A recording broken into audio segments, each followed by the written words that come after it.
Chapter 210. This was the place in a desolate and remote corner of the city. It was quiet and cold. The moonlight was indescribably desolate.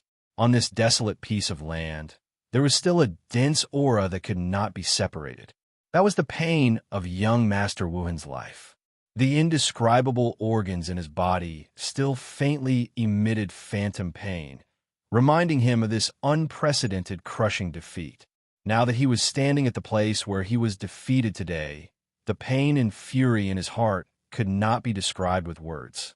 Today's humiliation, he must return it with a tooth for a tooth, return it several times over. But calm down, there were priorities.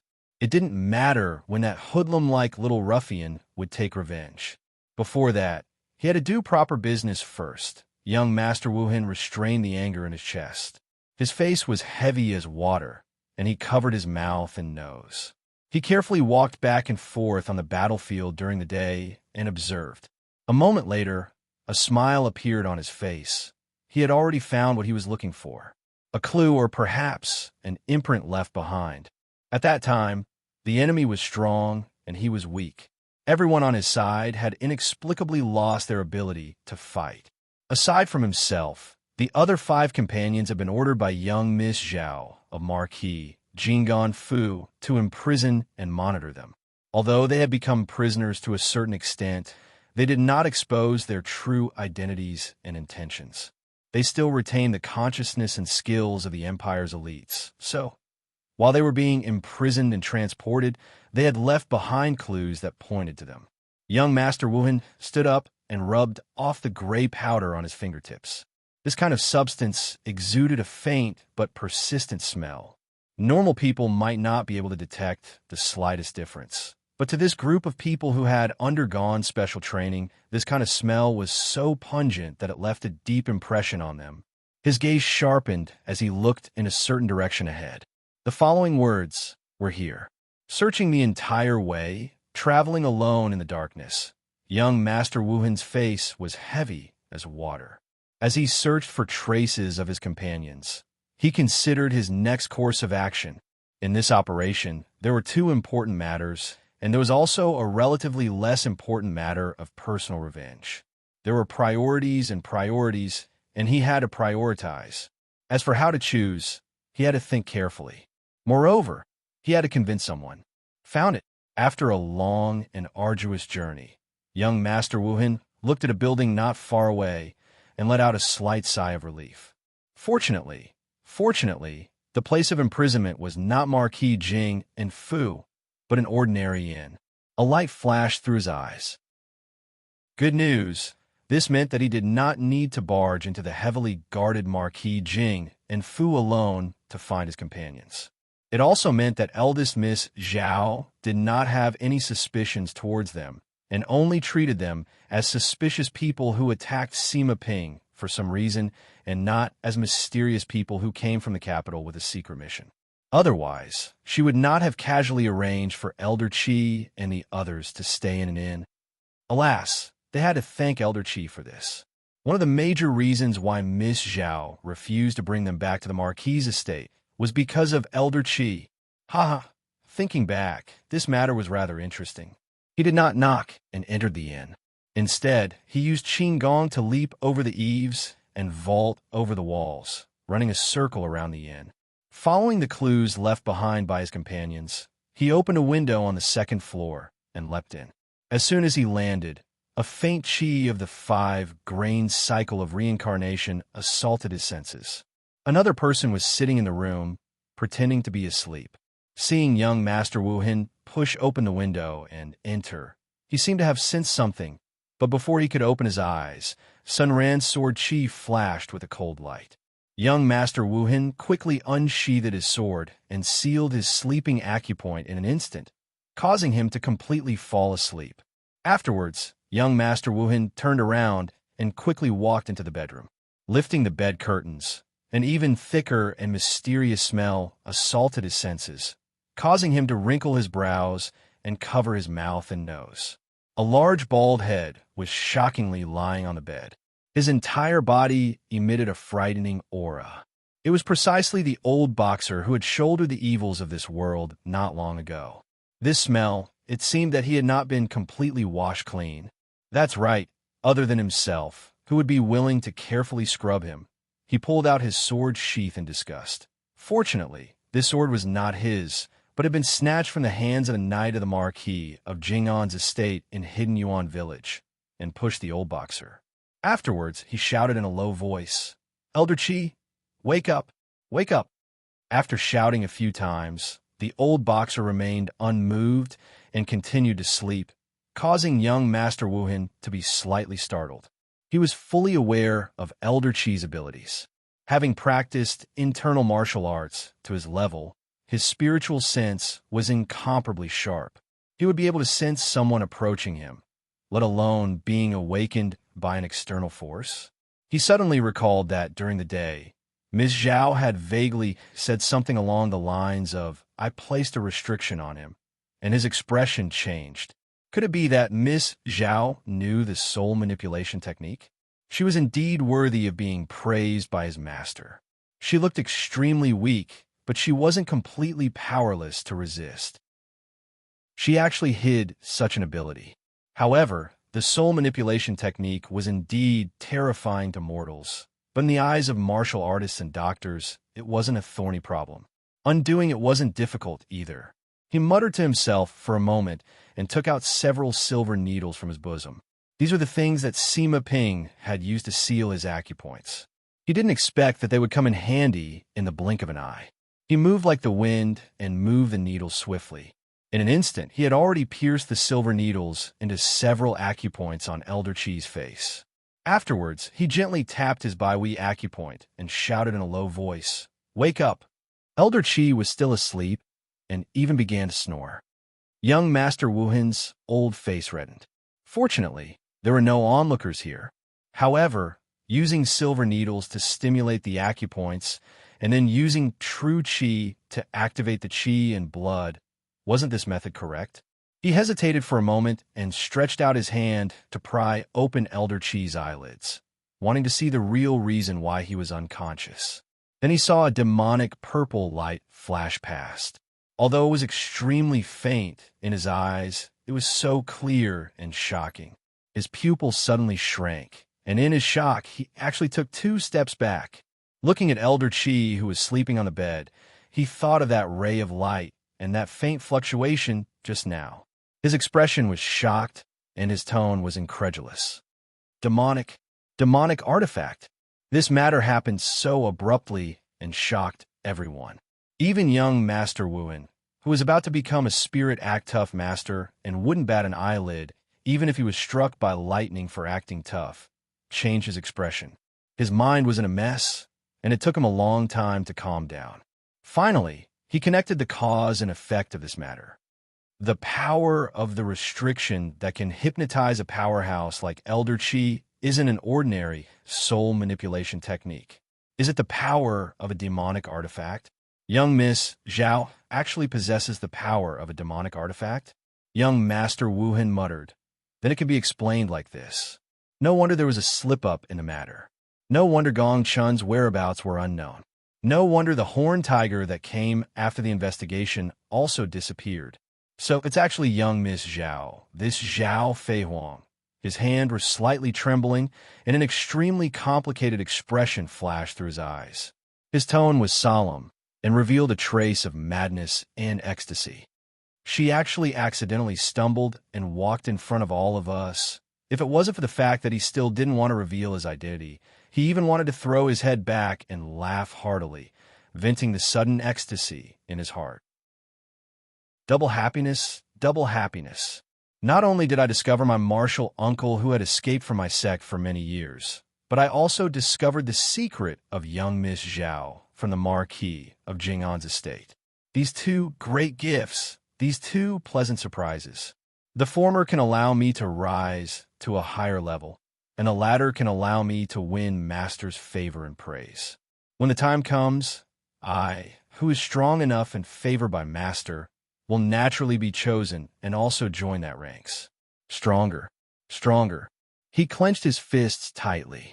Crazy loyalty and fanaticism churned in the depths of his eyes, causing him to suddenly let out a soundless roar. Master. Chapter 211. When the old boxer woke up from his coma, his warrior instincts made him tense his body and circulate his internal energy. If there was any sign of an enemy, he would send out an earth-shattering punch. Elder Chi, don't be nervous. A familiar voice sounded, making him feel relieved. The old boxer opened his eyes and found himself lying on a bed while young Master Wu Hen was standing beside the bed. His clothes were as white as snow, and his eyes were calm. That handsome and fair face was still calm and relaxed, as if nothing in the world could change his expression. Why am I here? What happened? As soon as this thought appeared, memories surged forth like a tide. Old Chi gave a stuffy snort, and his expression immediately became ugly. It was obvious that he had recalled some unpleasant memories. Just as he was about to speak, he found that young Master Wu Hen had placed a finger on his lips, signaling to him. The old boxer understood and bitterly smiled. You've seen my disgraceful appearance. This old man's illustrious reputation has been ruined here. But the next moment, he knocked his head and said with some surprise, but this old man can't remember the specific details. I only remember that this old man was plotted against by a very fierce, violent, and terrifying woman. I can't remember what she looked like. Moreover, I should be furious, but why can't I get angry? Young Master Wu Hen's heart trembled. Right? Zhao Fei Huang must have used the power of the demon tool to place a restriction, and even used a spiritual suggestion on Elder Chi. I woke Elder Chi up in advance, so the suggestion didn't take effect. I can't let this old man think about it anymore. Otherwise, with his rich experience and extensive knowledge, he might be able to detect some abnormalities and find some clues. This credit can only be mine. As soon as he thought of this, his expression remained calm and graceful like an immortal as he said indifferently, Elder Chi, it's not only you, but I also suffered a big loss. But compared to the important task Master gave us, our personal enmity is nothing. As for revenge, we could talk about it later. Before that, we must first complete the task Master gave us. Hearing that, the old boxer nodded solemnly and said, Indeed, we can't delay Master's important matter. First of all, we have to rescue our companions. Let me listen. There's still a few people guarding outside. As for Lung Dao and the others, they're in the room next door. Someone has sealed their acupuncture points. I can hear them being chained up. With just these few people, they want to guard us? Young Master Wu Hen, will you do it? Or will this old man do it? Young Master Wu Hen shook his head and said, Killing those small fries is as easy as flipping my hand. But then what? Our mission is to investigate the whereabouts of the Horned Tiger. This cannot be separated from Marquis Jing and Fu. Now that we've killed the people of Marquis Jing and Fu and rescued our companions, isn't this clearly declaring war on the Marquis Fu and exposing us in broad daylight? Marquis Jinggan Fu is a prominent family in Mingzhou. If they send a notice to the magistrate and have 6 fan school issue an arrest warrant and the news spreads, unease appeared on the old boxer's face as he nodded and said, That's reasonable. If Master finds out, even if we aren't exposed, she will definitely be dissatisfied. He raised his head to glance at young Master Wu Hen and slowly said, Young Master, you escaped with your life, but returned to rescue this old man. Do you already have a plan? Please say it. This old man is listening. I really can't hide it from Elder Chi. Young Master Wu Hen smiled and explained his whereabouts after they parted during the day.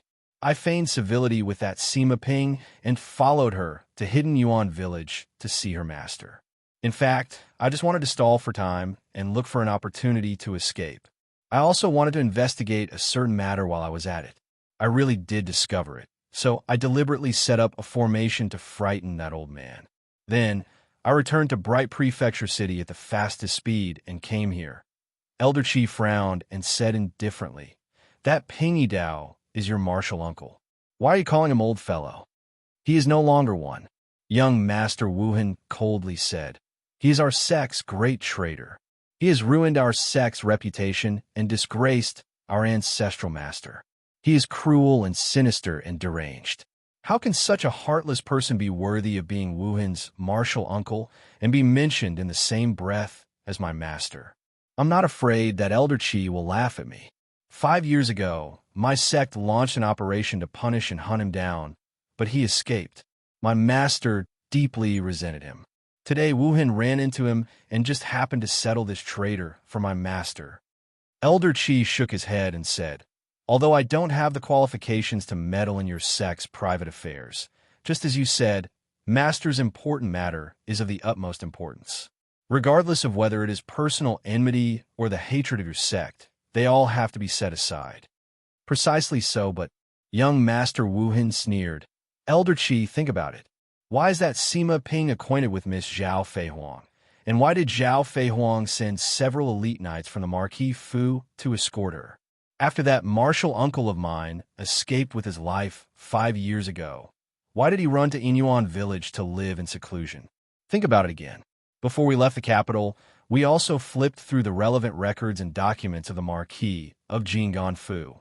Miss Zhao's display of skill and power completely suppressed the cadet branches, and the turning point when she began to control the entire Marquis Fu also happened to be 5 years ago. What does all of this mean?" Elder Qi's expression changed. "You're saying Wu Hin believes that this matter definitely has something to do with that martial uncle of mine?" Young Master Wu Hin said with a burning gaze. "When I escaped from Inyuan village, I killed several knights from the Marquis of Jinggan Fu, scaring Ping Yi Dao into a frightened bird. But news will eventually leak out. After daybreak, he will think of a way to ask for help from the Marquis Fu. At that time, our matter will definitely be exposed, so we must get rid of him before that happens. This is one of the reasons. The second reason is that my martial uncle must have an extremely deep collusion with the Marquis of Jinggan Fu. We need to take this opportunity to interrogate him and see if we can get any useful information out of him.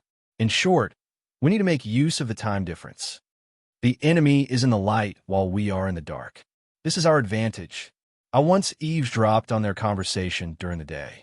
If my guess is correct, Miss Zhao is not in the heavily guarded Marquis Fu right now. Instead, she is preparing to stay at a place called Immortal Fishing House for a few days. That little ruffian called Sun Lang is also there, and that woman who hurt Elder Qi is also there, scheming against an unsuspecting person. Right now, Miss Zhao should be immersed in that little ruffian called Sun Lang's manly charms and unable to extricate herself. Public morals are degenerating with each passing day. For this kind of person to actually be a gigolo living off a woman is truly laughable. At the mention of Sun Lang, young Master Wu Hin snorted disdainfully. This is our chance. During this time, Miss Zhao's vigilance will be greatly lowered, and she won't have the time to care about our matters. So after we interrogate Ping Yi Dao and obtain the information and items we want, we'll gather people to directly attack Immortal Fishing House, or go to the Marquis of Jinggan Fu to collect evidence and clues. At that time, it will be their turn to receive our fury. This white-clothed young master looked at the old boxer and said with a solemn expression, "This is my plan. Please lend me a hand." The old boxer hesitated for a moment. He instinctively felt that something wasn't quite right, but he wasn't some quick-witted intellectual to begin with. Moreover, he had just been hinted by the power of Miss Zhao's demonic tool. Although he had been awakened by young Master Wu Hin, his head was still a little dizzy. At this moment, he couldn't distinguish between right and wrong, so he hesitantly said, "Then if I leave like this, they will also discover something strange." "They won't," young Master Wu Hin said with confidence. "Elder Qi, your situation is special. We'll go find someone with a similar build and appearance to you, shave his hair, and then pour something on him to create a smell. Let him lie on the bed, flip over, and cover him with a blanket. After this guard wakes up and discovers that you're still here, he definitely won't seriously identify you. After all, that smell. You know. Chapter 212. When a strange doctor was preparing to defend against young Master Wu Hin's sneak attack. When young Master Wu Hin rescued the old boxer and was looking for a substitute and shit all over the city. In the fishing immortal house, there was a shameful appearance of depravity and corruption. Sun Lang was sitting upright, Zhang Yinluo was on his left, and Zhao Feihuang was on his right. Below them, Zhao Yunlong, Dongfang Exun, Su Qingwan, and Zhu Ying were sitting in a row. Everyone was sitting together and eating. If a picture was drawn now, it would probably be called, "I have a lot of harem, but I can only touch one, so I'm devastated," or something like that. Oh, there seems to be something wrong with it. Zhao Feihuang calmly glanced at her surroundings. Although she had set marrying Sun Lang as her highest goal, and for this, she could bend her will to please him and make him happy. Although she had forcefully suppressed her female nature of jealousy to the extreme, but in just a short period of 10 days, so many different styles of flirtatious sluts had appeared by Sun Lang's side. Even if it was her, she couldn't help but gnash her teeth in hatred, but Miss Zhao was not some superficial woman who could not see the big picture. Even if she was rolling her eyes in her heart, she still smiled and said, "What do you think now, Sun Lang?" Sun Lang thought for a moment, and then said seriously, "I feel like I suddenly became a six-winged angel." Although Miss Zhao was well-read, she didn't know much about Western religious legends. Hearing this, she asked in surprise, "What is that?" "A powerful creature that is crazy, cool, and domineering, just like this." Sun Lang clasped his hands in front of his chest and whispered, "Darkness gathers the soul. Only the fallen can be free. Awaken the endless magic sleeping in my blood." However, it was of no use. Nothing happened. Hey, how are you a six-winged angel? You're clearly a fallen angel." As a foreign student, Zhang Yinluo obviously knew more than Miss Zhao. Hearing this, he couldn't help but complain. "And what's with this strange spell?" It's a sentence that reveals my age." Sun Lang laughed. "Although no one in this world can understand it, it's still useful to occasionally bring it out and talk nonsense. At the very least, it allows me to remember some things." "Forget it. Let's not talk about this anymore. Let's eat. Today, I'm the one who cooked. You have to eat all of it with gratitude." Originally, Zhang Yinluo, who was in charge of cooking, was still the assistant, secretary, combat member, clerk, bolster, and mascot. But, well, everyone understood. Just this afternoon, Ms. Zhang had encountered something indescribable. She had encountered a horrendous flying monster and was chased by a human-shaped dung beetle all the way. She said that she couldn't cook normally tonight. Therefore, when Sun Lang left the Yinyuan village and hurried back to Mingzhou City to enjoy the welcome-back dear treatment of a wife, he found that the girls were waiting for him to come back and cook. Clearly, this was a conspiracy, not to mention the fact that all of the restaurants in Mingzhou City could provide exquisite food for takeout. With marquis Jinggan Fu's wealth, how could they not find a few famous chefs to cook? Sun Lang snorted and used his chopsticks to knock on the bowl. "Each and every one of you actually doing this to me and forcing me to cook. Hey, haven't you heard of the saying that a gentleman stays away from the kitchen?" Zhao Yunlong picked up a piece of pork rib and took a very ladle-like bite. Then she said in a soft voice, "The meaning of this saying is that a gentleman is compassionate and cannot bear to see living creatures die, so he stays far away from the kitchen. This way, he won't see the scene of chickens, ducks, sheep, and cows being slaughtered. This is the so-called out of sight, out of mind." Let's not talk about whether Sun Lang is a gentleman or not. When you chopped people in the past, your cuts were even thinner than this pork rib. Sun Lang looked at her in astonishment. "Hey, Chow Patao, when did you become so eloquent? You even know how to ridicule me. Hey, what's with the way you eat like a woman? It looks very creepy." "Oh, Sun Lang, you also feel that this is not very good. I also feel very awkward." Hearing Sun Lang's words, Zhao Yunlong was relieved. She directly threw the remaining pork rib into her mouth and began to chew. Her appearance was like a Tyrannosaurus Rex chewing on a bone. She spoke while eating, and bone fragments splashed out from time to time. "It's XR. She told me to be more ladle-like." Dongfang Xn sighed and directly knocked her head on the table, making a muffled sound. "You're a fierce old girl who can't get married." Sun Lang looked at her in amusement, and then he heard Zhang Yinluo ask, Is there no problem with Sima Ping? That senior strange doctor and that snot-nosed young master have recognized each other? The ranger shook his head. I don't know. I only followed Sima Ping home, and then I chatted with Ping Lousy for a while, and then I came back. Miss Zhang slightly frowned. That young master Wu Hen's swordsmanship is not weak. Would he be in danger?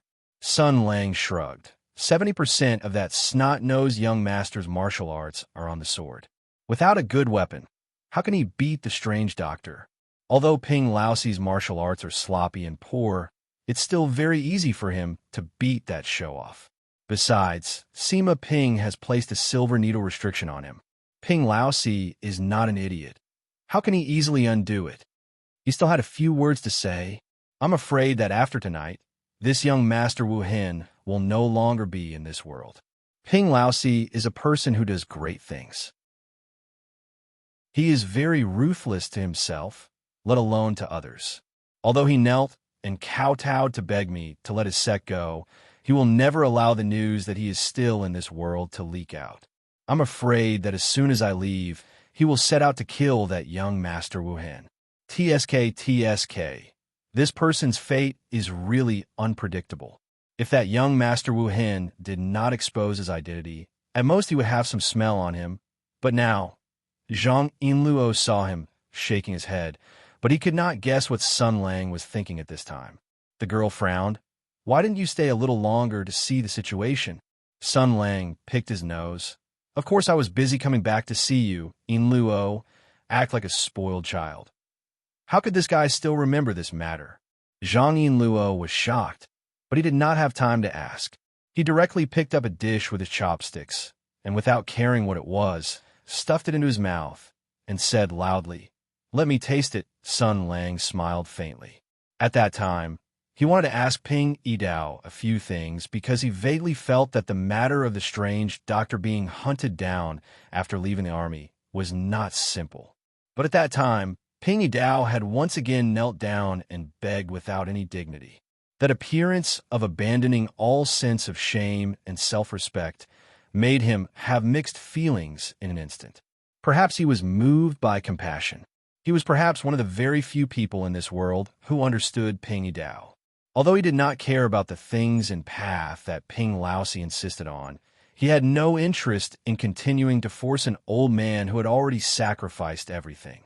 Ping Yidao was now bitterly fighting against the entire world. There was no need to add another weight to his heavy burden. So he chose to leave because the conversation at that time made him think of many things. He thought of many things that he did not want to remember. He just wanted to come back, to go back to the place he was familiar with, to see the people he was familiar with, and to forget the unpleasant memories. Zhang Yinluo noticed his gaze and swallowed the food in his mouth.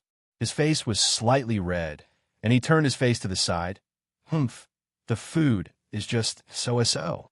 It's not as delicious as mine. Yes, you're much more delicious than the food. Sun Lang noticed Zhang Yinluo's faulty wording and revealed a mysterious smile. Miss Zhang was flustered by his gaze and tried to change the topic. Ah, right. What happened to the 5 people who were locked up? Chapter 213. Ah, by the way, what happened to the 5 people who were locked up? Sun Lang was stunned for a moment. Then he remembered that he had given them a very rude nickname without permission. You mean the Xiangma Heavenly Venerable and the 4 Spicy Chicken Heavenly Kings? Zhang Yinluo rolled his eyes, but he seemed to be familiar with Sun Lang's way of speaking. He nodded and said, It's the 5 people who traveled with the snotty prince. Of course, old Master Sun didn't need to worry about those ugly melons and cracked dates. He shook his head and signaled to Miss Zhao beside him. Qinyu escaped from Miss Zhao's imprisonment. Ask her. Zhao Feihuang first smiled gently at Sun Lang, but when she turned to look at Zhang Yinluo, she immediately changed her expression. In Miss Zhao's own words, it was the strict expression of the first wife who started to discipline the coquettish and wanton milch cow concubine after sending away the husband who respected her. Meeting Zhang Yinluo's gaze, she smiled proudly and put on airs. Then she said indifferently, I'm not telling you. Zhang Yinluo's face darkened. and his gaze became sinister. "Surname Zhao, I've been unhappy with you for a long time." In other words, Ms. Zhang not only had the halo of being a scapegoat, but her ability to attract hatred was also first class. The establishment of the so-called anti-milch cow alliance was not without reason. As soon as the sentence came out, Steward Su, who was Miss Zhao's bound mount, glared angrily. On the other side, Zhao Yunlong and Dongfeng Exen, who was also surnamed Zhao in theory, raised their eyes with a look of "What did you just say?" Zhang Yinluo was scared by this powerful glare and shrank back. I was just talking about this rude woman." Young Mistress Zhao observed the situation and knew when to stop. She snorted, for the sake of young Master Sun's face. "I ordered people to settle the 5 of them in an inn. That old man stinks to the heavens. I don't want to send him to the Marquis estate." Zhang Yinluo was shocked. "What if they run away?" Zhao Fei Huang disdainfully curled his lips. "The strongest old man has been sealed by me, so he will have to sleep for an entire day before he can wake up. The other people have also been tied up, and their acupuncture points have been sealed. They're also being watched by the elites of my residence. Even if their abilities are heaven-defying, they won't be able to escape. They're just a group of small thieves. Do you still need to watch over them as if they are criminals? What are you making a fuss about?" How am I making a fuss?"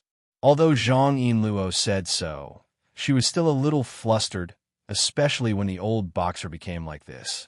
She knew she had to take the blame. If the old man came to seek revenge. Thinking of the scene, Zhang Yinluo couldn't help shivering. She looked at Sun Lang for help. "Hey, what if he comes to us?"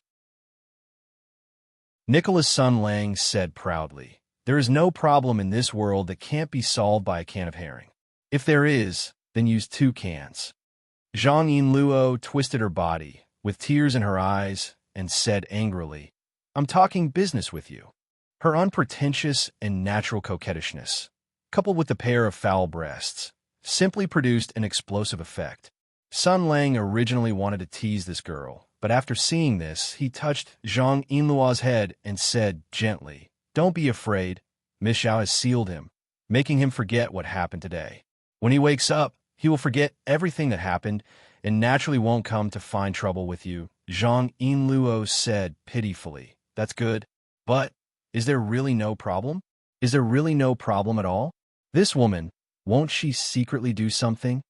Looking at Zhang Yinluo enjoying being touched by Sun Lang, Zhao Fei Huang was all kinds of envy, jealousy, and hatred.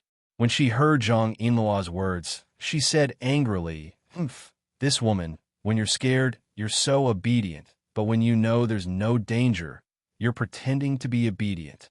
If I want to deal with you, why would I need to do anything? With this power, I can directly turn you into a little bitch that will feel so comfortable just by rubbing your chest against Sun Lang." Sun Lang's eyes flashed. "You're a dead person." Zhang Yinluo immediately went berserk. "You woman, you really want to fight? Let's fight then. Who's afraid of who?" Miss Zhao was not to be outdone. "So what if you know martial arts? So what if you have big breasts? I'm not afraid of you. Come on, let's fight to the death." The atmosphere in the immortal fishing pavilion was cheerful, but unlike the warm room, the outside world was cold and dark.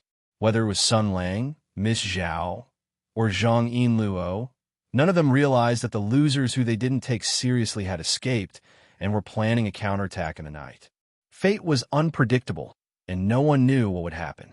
Yes, fate was unpredictable, and no one knew what would happen.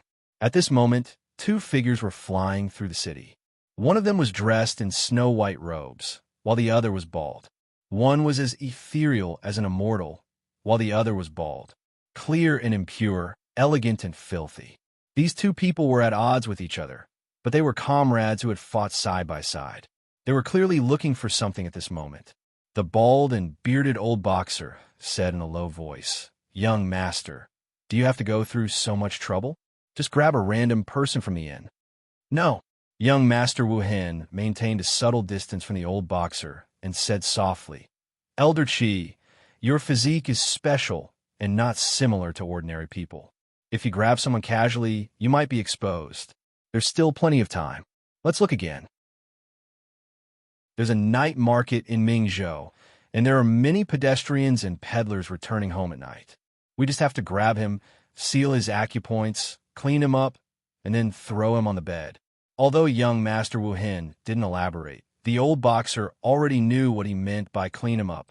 He snorted faintly, thinking that now that he knew about that shameful thing, he had to think of a way to stop him from blindly bragging in the future. Either he would drag him down with him, or he would directly. Young Master Wu Hin was also thinking that after this matter, if he wanted to take all the credit, he had to think of a way to make him speechless. In fact, the simplest way was to directly. Both of them had their own thoughts as they searched. Suddenly, the old boxer's eyes lit up. "Young master, look, this person." Young Master Wu Hin followed his finger and looked to the other side. Suddenly, he saw a few tipsy people walking in high spirits. The person in the lead laughed heartily and patted his chest. He said loudly, "I've said it before. Although this thing can't be used in the Grand Hall for the time being, it's the favorite food of the common people. We'll stand at the grassroots and launch a fierce attack on the upper echelons. Sooner or later, Mingzhou City, and even the entire empire, will eat this stinky tofu of our embroidered spring hall. Brothers, remember this, follow me, and there will be stinky tofu to eat and meat to eat." Chapter 214. This was a slightly sad matter. An important city in the north of the empire, the capital of a province, the dignified Mingzhou City. A few former idlers who had turned over a new leaf and started their own businesses were now quasi-private entrepreneurs. After a busy day of work, they drank a few cups of celebratory wine and were happily singing songs on their way home, when they were suddenly blocked by people. Moreover, the two people who blocked them were civil servants similar to the China Dragon Group. This was simply the sorrow of the country and society, the pain of the system and the country. If this continued, the empire would probably become the biggest loser. When these two uninvited guests suddenly appeared, Zhang Jianyuan immediately sobered up from his drunken stupor. Several capable lackeys around him immediately protected him, but he pushed away the lackey in front of him and cupped his hands. "Two friends, what's the matter? Is it revenge or business? You guys, huh?" He suddenly looked at the bald and glowing old boxer. He didn't know if it was an illusion, but he seemed to smell the scent of a kindred spirit from this person. This made his tiger body tremble violently, and he was pleasantly surprised. Could it be that he had attracted like-minded partners? Just like what Swordsman's son said, as a qualified black-hearted capitalist, it was necessary to have a few capable lackeys around him or something. While Zhang Jianyuan was observing the old boxer, young Master Wu Hin and the old boxer were also observing him. The two of them sized up this outstanding young man who had started his own business in Mingzhou City and frowned at the same time. Young Master Wu Hin hesitated for a moment. "Elder Qi, look at him. Whether it is his physique, face shape, or eyebrows, he is more like you. Even the scent on his body is..." The old boxer thought for a moment, sniffed again, and then shook his head. "No, it's not this scent." After he finished speaking, he suddenly realized something and looked at young Master Wu Hin with an unfriendly gaze. "Why do I have to discuss this with you here?" Young Master Wu Hin knew that he had made a slip of the tongue, so he gave an embarrassed smile. Then, he looked at Zhang Jianyuan and patted the long sword at his waist. He had finally gotten his family's weapon back. This young master in snow-white clothes said in a friendly tone, "Friend, I've taken the liberty to disturb you. I am Wu Hin, but I have a presumptuous request." Big Xiantou Zhang was recalling Swordsman's son's teachings. His mind was replaying Sun Lang's thought process. He said without hesitation, "Since it's a presumptuous request, there's no need to say it." Young Master Wu Hin's face stiffened. This hateful way of speaking seemed familiar. At this time, the old boxer snorted coldly and took a step forward. There was a slight muffled sound on the ground. People of the embroidery hall looked down. Under the moonlight, they were shocked to see that the stone pavement where the old boxer had stepped on was immediately smashed into pieces. This powerful internal energy made everyone gasp. Obviously, it would also make the officials and soldiers of the sub-district department curse. The biggest enemies of the city's management and beautification were the residents who threw household garbage everywhere, and the martial artists who messed around. In order to show off their internal energy, show off their fierceness, or show off everything from the bluestone pavement to the trees beside the road, and even the earth walls, millstones, and willow trees of Xiangwu Temple were all turned into props and sacrifices for everyone to show off. It was unknown how much trouble they had caused to the civil servants of the sub-district department who were responsible for the city's public security. Several henchmen of the embroidery hall saw that the old boxer had displayed such internal energy. They first memorized the old man's appearance, thinking that they would go to the sub-district department tomorrow to complain about him. In the past 2 years, the warden's office of the 5 cities and the 6 fan school had added a new public security task, which was to punish a group of Jianghu people who destroyed the city's beautification. When the time came, they would lock you up and make you build roads and plant trees. Let's see how you will show off then. The henchmen were thinking about other things, but Zhang Jianyuan, as the former boss of the embroidery hall and now the chairman of the Piaoxiang Food Company, Ltd., had the ability to observe people's expressions. At a glance, he knew that these 2 uninvited guests were ruthless people. He couldn't find half a master like them in the embroidery hall.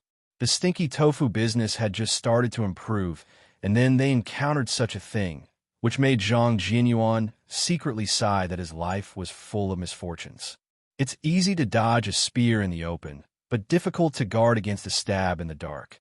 It seems that I have to find some good martial artists to be my bodyguards. The first thing that came to his mind was the biggest and most evil, desperate devil in Mingzhou City, the peerless madman whose surname was Inluo. But then he thought of the temperamental and cruel character of this young lady, and couldn't help but shiver.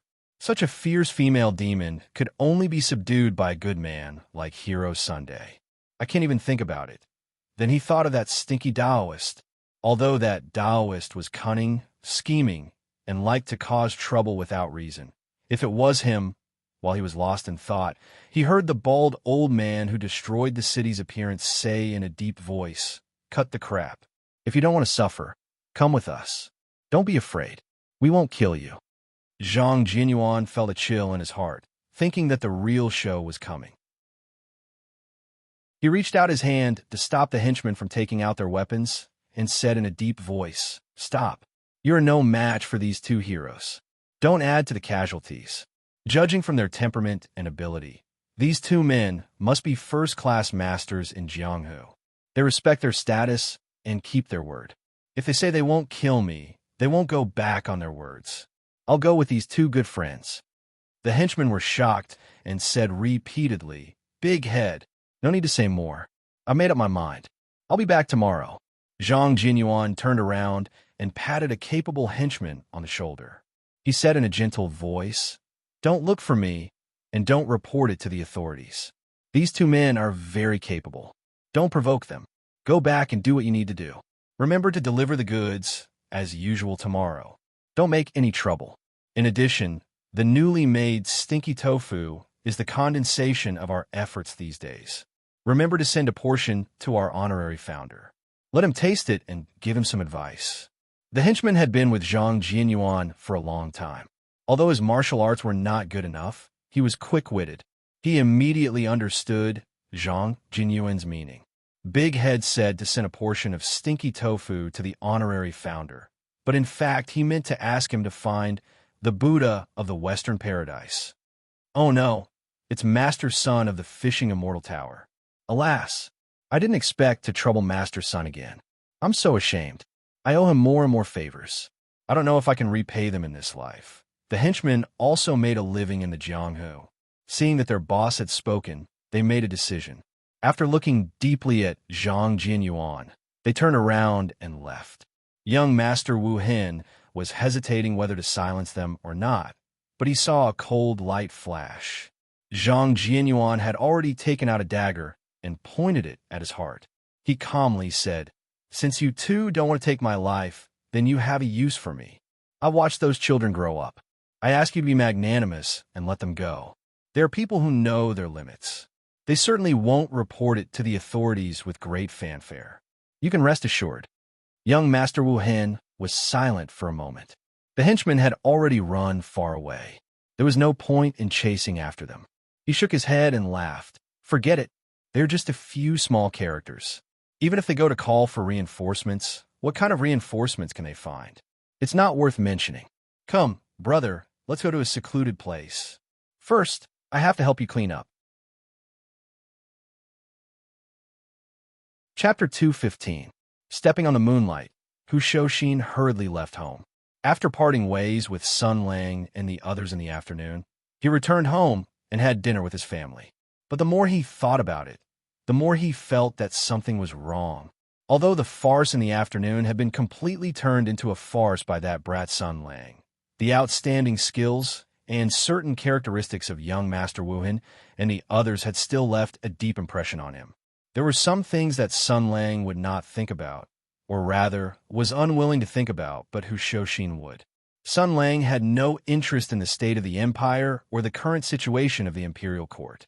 But as one of the main figures of the Tianyuan martial merits, although Shoshin had retired and returned to Mingzhou City to be a ranger, his brand of the Tianyuan martial merits could never be erased, for various reasons, voluntary or not. Every month, a large number of letters would be sent to him, giving him an overall grasp and understanding of the current situation. The current situation was very delicate. After the end of the war, the four seas were at peace. When the powerful external pressure disappeared without a trace, the internal conflicts that had been suppressed during the war were exposed. The battle for the crown prince was the first to bear the brunt. Although the current emperor was strong and energetic, he was after all old. In the past 2 years, he had also revealed that he wanted to establish a crown prince. Because of this, the imperial capital was surging like a storm. Anyone with a discerning eye could see that the old emperor's actions were clearly aimed at the Tianyuan martial merits. These nobles who had made great contributions on the battlefield were the invincible sharp blades in the hands of the emperor during the war. However, after the war, they had become blades that might hurt their masters. Especially the martial merits of Tianyuan who had come back from the battlefield had a natural sense of closeness. They formed their own faction in the imperial court and cooperated with each other. Obviously, they had become an eyesore to the emperor. Therefore, the emperor had let out word that he wanted to establish a crown prince. As soon as this was said, the several strong competitors for the throne naturally began to move. The Tianyuan martial merits, who had always been above the imperial court and had strong strength, became the target of these princes and princesses to win over. Because of various reasons, such as their standpoint, family, and personal preferences, the heroes of the Tianyuan martial merits would never recognize the same prince at the same time. The day they began to express their standpoint was the day the heroes of the Tianyuan martial merits began to split. This was something that anyone with a little knowledge in the imperial court could see. How could the wise men of the Tianyuan martial merits not know? However, this was His Majesty's overt plot. It's a pity that the Tianyuan martial merit is also divided. Nobody is willing to submit to anyone. If Sun Lang were still here, he might be able to suppress a few marshals and pillars of the country and become the leader that everyone is convinced of. Alas, there are no ifs. Moreover, if he could make the entire Tianyuan martial merit follow his lead, the emperor would not tolerate him. How could he have such ability? This thought only flashed through his mind for a moment before it was thrown to the back of his mind. Shoshin was currently paying attention to young Master Wu Hen's group of martial artists. The situation was tense and subtle. These people that suddenly appeared in Mingzhou looked exceptionally suspicious. This was not Big Stick who being paranoid, but the situation was as it was. It was just yesterday that he received a letter saying that the preliminary investigation of Marquis Jingan Fu had results. The backing of the Marquis Manor in the past might have been a strong competitor of a certain crown prince. Therefore, if this prince knew that there was an accident with a magic weapon, he would definitely do everything in his power to cover up this matter. Perhaps those mysterious people had come to visit in secret. No, I must go and take a look. Fortunately, after they parted during the day, he secretly followed them for a while and knew where young Miss Zhao had placed those people. Tonight, he would secretly go take a look and investigate. Suddenly, his expression changed. Figures flickered in front of him, and several people ran towards him. Hu Shoshin's memory was very good. He frowned and said, "You guys are that stinky tofu seller Zhang Jinyuan subordinates? I've seen you before." Their boss had been caught. How could those lackeys be in the mood to reminisce? They didn't even look at who was in front of them and said, "Get out of the way, don't block you." You are. Leader who? First of all, we need to make one thing clear. Zhang Jianyuan was currently taking large strides in the direction of a black-hearted capitalist. In other words, he already possessed some of the basic characteristics of a mature capitalist. They had rich facial expressions, powerful language skills, and a skill that came with it, physical speech. Although he didn't know the intention of these two uninvited guests, Chairman Zhang still imagined the cause and effect of this matter with the limitations of the bourgeoisie. The business of stinky tofu was getting more and more prosperous day by day, and, of course, it was blocking some people's way of making money. Those despicable people were never willing to confront others openly, but chose to use underhanded tricks to attack their competitors. Just like these two guys, they were most likely hired by someone to make things difficult for him. Zhang Jianyuan made up his mind and began to think of a way to get out of this predicament. I don't know if they can bring the news to the immortal fishing house. I can't expect Hiro-san to come and save me, right? Sigh. I'll give Hiro-san some shares later, or ask him to introduce some experts to me as bodyguards. But now, I'll try to use my own ability to escape from danger. Hiro-san said that black-hearted capitalists have a terrifying power that is hard to defeat in the secular world. That is the legendary dirty capital. Swordsman's son said that a black-hearted capitalist who is quite mature in using dirty capital could even use it to force a righteous, upright, and loyal writer to write some unhealthy things with tears in his eyes. Although he didn't know what he meant by that, black-hearted capitalists were really amazing. Zhang Jianyuan pondered for a moment, and then said something that was usually said by someone who was about to die, a very classic and useless sentence. "Who hired the two of you? I can pay double the price."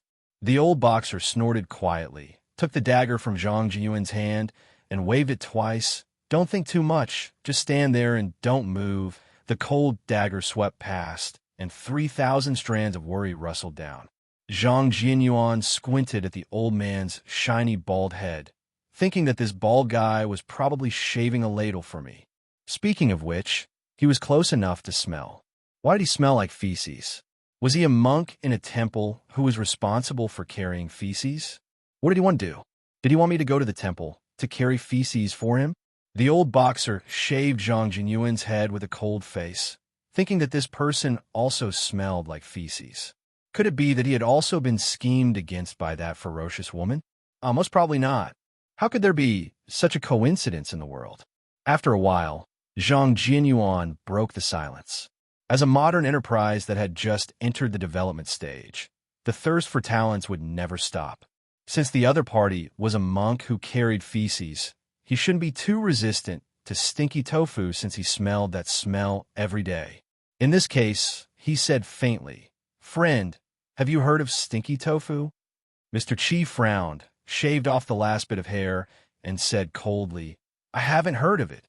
According to what you said before, you sell this so-called stinky tofu? Is this the reason why you smell like feces?" Zhang Jianyuan heard this and said angrily, "This is not the smell of feces. It's the smell of stinky tofu. Fragrance. You're the one who's filled with the smell of shit. Why did you shave my head bald?"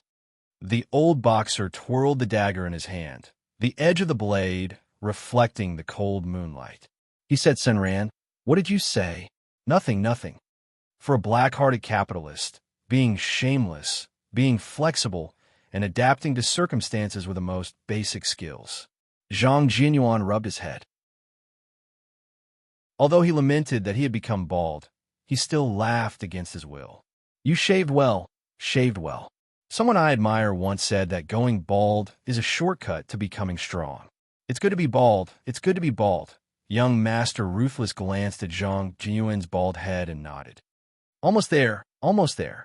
With a bit of concealment There shouldn't be any problems with your appearance and body shape. Then, there's that. The old boxer nodded with a complicated expression. Then there's that. Chapter 216. Zhang Jinyuan's hair instantly stood on end. Because the two kidnappers who had kidnapped him were now inexplicably modestly declining for some inexplicable reason. Young Master Wuhan had a refined and courteous look on his face as he cupped his hands and said, "Elder Qi, you should do it. You have experience." The old boxer waved his hands. No, I'm already old. I have to give the opportunity to the young." Zhang Jinyuan's hair stood on end as he covered his buttocks and retreated in fear. If these two fellows wanted to do something similar to the first time, I was a little narrow-minded, but after taking a few more steps, I'm suddenly enlightened. Then what should he do? One had to know that Zhang Jinyuan was once the boss of the embroidery hall and considered himself a man of steel. He wouldn't frown even if he was tortured. But if it were to be done by these two men, would he commit suicide? Or would he have to endure humiliation? Mother, when did Mingzhou City become such a terrible hell on earth? While they were still pushing back and forth, young Master Wuhan shook his head. That's not right. Elder Qi, this is your matter to begin with. How can you let this junior do it for you? Elder Qi shook his head. No. Young Master, the onlooker sees things clearly. This old man doesn't know what to do at the moment. It's better for you to do it. Just sprinkle a little bit will do. Sprinkle a little bit? Sprinkle what? What do these two fellows want to do? Could it be? This young Master Wuhan was a pervert who was gay, and this old baldy was a 60 or 70-year-old virgin who hadn't even started killing yet. This old baldy wasn't paying attention and was led into the evil path by this perverted Uncle Rabbit. Tonight, he caught me on the street and wanted to use me to test his saber. F***CK. You two vulgar and despicable things that offend public decency. If you were caught and brought to the yamen, drowning in a pig cage would be considered a light punishment. While Zhang Jinyuan was trembling with fear, the argument on this side was becoming more and more intense. The old boxer had no choice but to spread his hands. If it's really not possible, then let's do it together. Do it together? You two want to do it together, bastards. Fortunately, this Uncle Rabbit was a very particular person. How can two people do this kind of thing together? He couldn't do it alone. The bad premonition in Zhang Jinyuan's heart grew stronger and stronger. He looked around, trying to think of a way to escape. However, realizing that arguing was just a waste of time, these two fellows seemed to have reached a consensus. They turned their heads at the same time and looked at Zhang Jinyuan. They nodded and said, "If that's the case, then you can do it yourself." Do it himself? You actually want me to do it myself? I'm a man. Why did he come here himself? Why did he come here himself? Zhang Jinyuan felt that his dignity as a man had been greatly insulted. His lips trembled as he raised his finger and said indignantly, "A warrior can be killed, but not humiliated. Don't go too far." Young Master Wuhan and the old boxer both had embarrassed expressions on their faces. They usually boasted of being powerhouses, so doing such a thing was really beneath their dignity. But the mission was the most important, so they had no choice but to wrong this person. Elder Qi snorted. "It's just a stopgap measure. We can only wrong you. Your fist isn't as big as ours, so you'd better listen to us obediently. If you cooperate well, we won't hurt you. We'll even compensate you in the future." Mother of **Ker, you're speaking so righteously about raping a man, and you still want to compensate me? Do you think you're taking a stroll? In Aunt Xiang. Zhang Jinyuan was so angry that his hair stood on end, and his eyes became increasingly unfriendly. His mood was complicated and indignant, and he hated that his parents hadn't given him a circle of thorns on his sphincter. But before he could make up his mind on whether to fight to the death or act according to circumstances, young Master Wuhan pointed to a small dark room and said, "Go in. Don't play any tricks, or else your life will be in danger." Bah, you still want to do in the room? You too can do such a shameless thing. So why would you care about having sex in the open? But in the dark room, Zhang Jinyuan's eyes flickered, as if he had thought of something. Then he coldly looked at the two. After a moment, he stretched out his hands and silently began to undress. Wait. Young Master Wuhan seemed to feel a little guilty. He raised his hand and stopped him. You don't have to be so dedicated. It's not easy to clean. Just go in with your clothes on and smear a little on your inner clothes. Zhang Jianyuan was burning with anger. He was startled when he heard this. Smear what? You don't know? Then what did you say before? Young Master Wuhan asked curiously. Then, he pointed at the small remote room. Of course, smear a little something from inside. Motherfucker, could it be some disgusting prop? I want to see just what the hell you two want to do. Zhang Jianyuan coldly snorted and strode towards the small room. At this time, the night was hazy, and he couldn't see the layout of the courtyard. But as he approached, he smelled a subtle déjà vu smell. Then, he forcefully pulled open the door. The energy of the 5 grains of reincarnation hit him in the face. Inside, you want to do things here. Even if you're Lord Rabbit, you should have some taste and style, okay? Zhang Jianyuan turned back and angrily said, Look carefully, this is the latrine. Of course, this is the latrine, young Master Wuhan said with an unfriendly expression. Don't play tricks. Hurry up and smear some feces on your body. Don't smear too much and don't waste time. Don't make us do it ourselves. Only this matter? Did I misunderstand? Mother Faster's you scared me. Wait a minute. Zhang Jianyuan's expression suddenly changed, and he vigilantly turned back. What do you want to do? Young Master Wuhan coldly said, It's none of your business. Don't ask too much. You just need to be obedient, and your life will be safe. Don't talk too much, or you will suffer a little. It can't be wrong. It can't be wrong. Zhang Jianyuan's heart thumped wildly. These shameless people, they actually thought of such a vicious way to deal with me. Logically speaking, as an activist who had attended Swordsman's Son's lecture on the self-education of an elegant capitalist, Zhang Jianyuan's thinking was already rare in Mingzhou City. With the keen senses of a junior black-hearted capitalist, he keenly sensed the two people's intentions. Think about it. When the creator and the producer of Stinky Tofu were found passed out on the street with stinky feces all over his body, what would the people who had tasted stinky tofu think about the overwhelming stench and filth? Then, how would their vicious competitors add fuel to the fire? He even thought of the headline of tomorrow's Mingzhou Morning Post. You would never have guessed. Stinky tofu is made this way. You are actually so shameless. You actually want to ruin my career like this. This is even more ruthless than cutting off my head. Zhang Jianyuan's expression changed several times. Hero Sun's earnest teachings, the trust and loyalty of the people of Embroidery Hall, the support of the people of Mingzhou. Every scene replayed in his mind, and great courage and tenacity rose in his heart. Slowly, Zhang Jianyuan's expression became cold and resolute. He took a deep breath and rushed into the latrine in front of him. Then, a voice that sounded like an Azura's roar rang out. I'll fight it out with you. Chapter 217. In an instant, justice and anger, unyielding and protection, determination and willpower. All of this turned into a strong driving force and surging energy, giving Zhang Jianyuan great courage. In an instant, he was no longer the law-abiding patriotic merchant Zhang Jianyuan, but had returned to the past and transcended himself. That's right, he had become the fearless boss of Embroidery Hall. While Ruthless and the old boxer were still in shock, they heard a fierce wind blowing in their faces. A burly man holding 2 wooden barrels rushed out. Under the moonlight, Zhang Jianyuan was like a malicious spirit, letting out a violent roar. You two listen to me. I'll go crazy and F***CK your mother. What do you want? Don't make me angry. I'm not to be trifled with. Killing you is as easy as playing with a toy. Don't think that you can bully people as you wish just because your martial arts are high. I want to defend our dignity.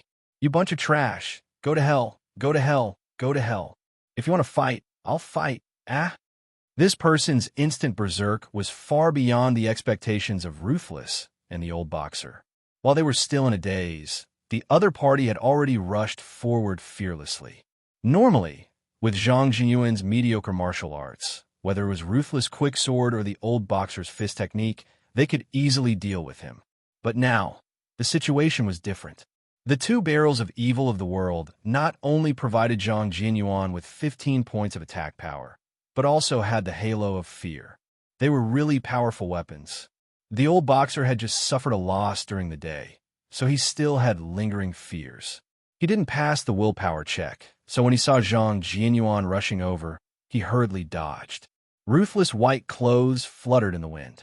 He loved cleanliness the most, so it was natural for him to want to temporarily avoid the brunt of the attack.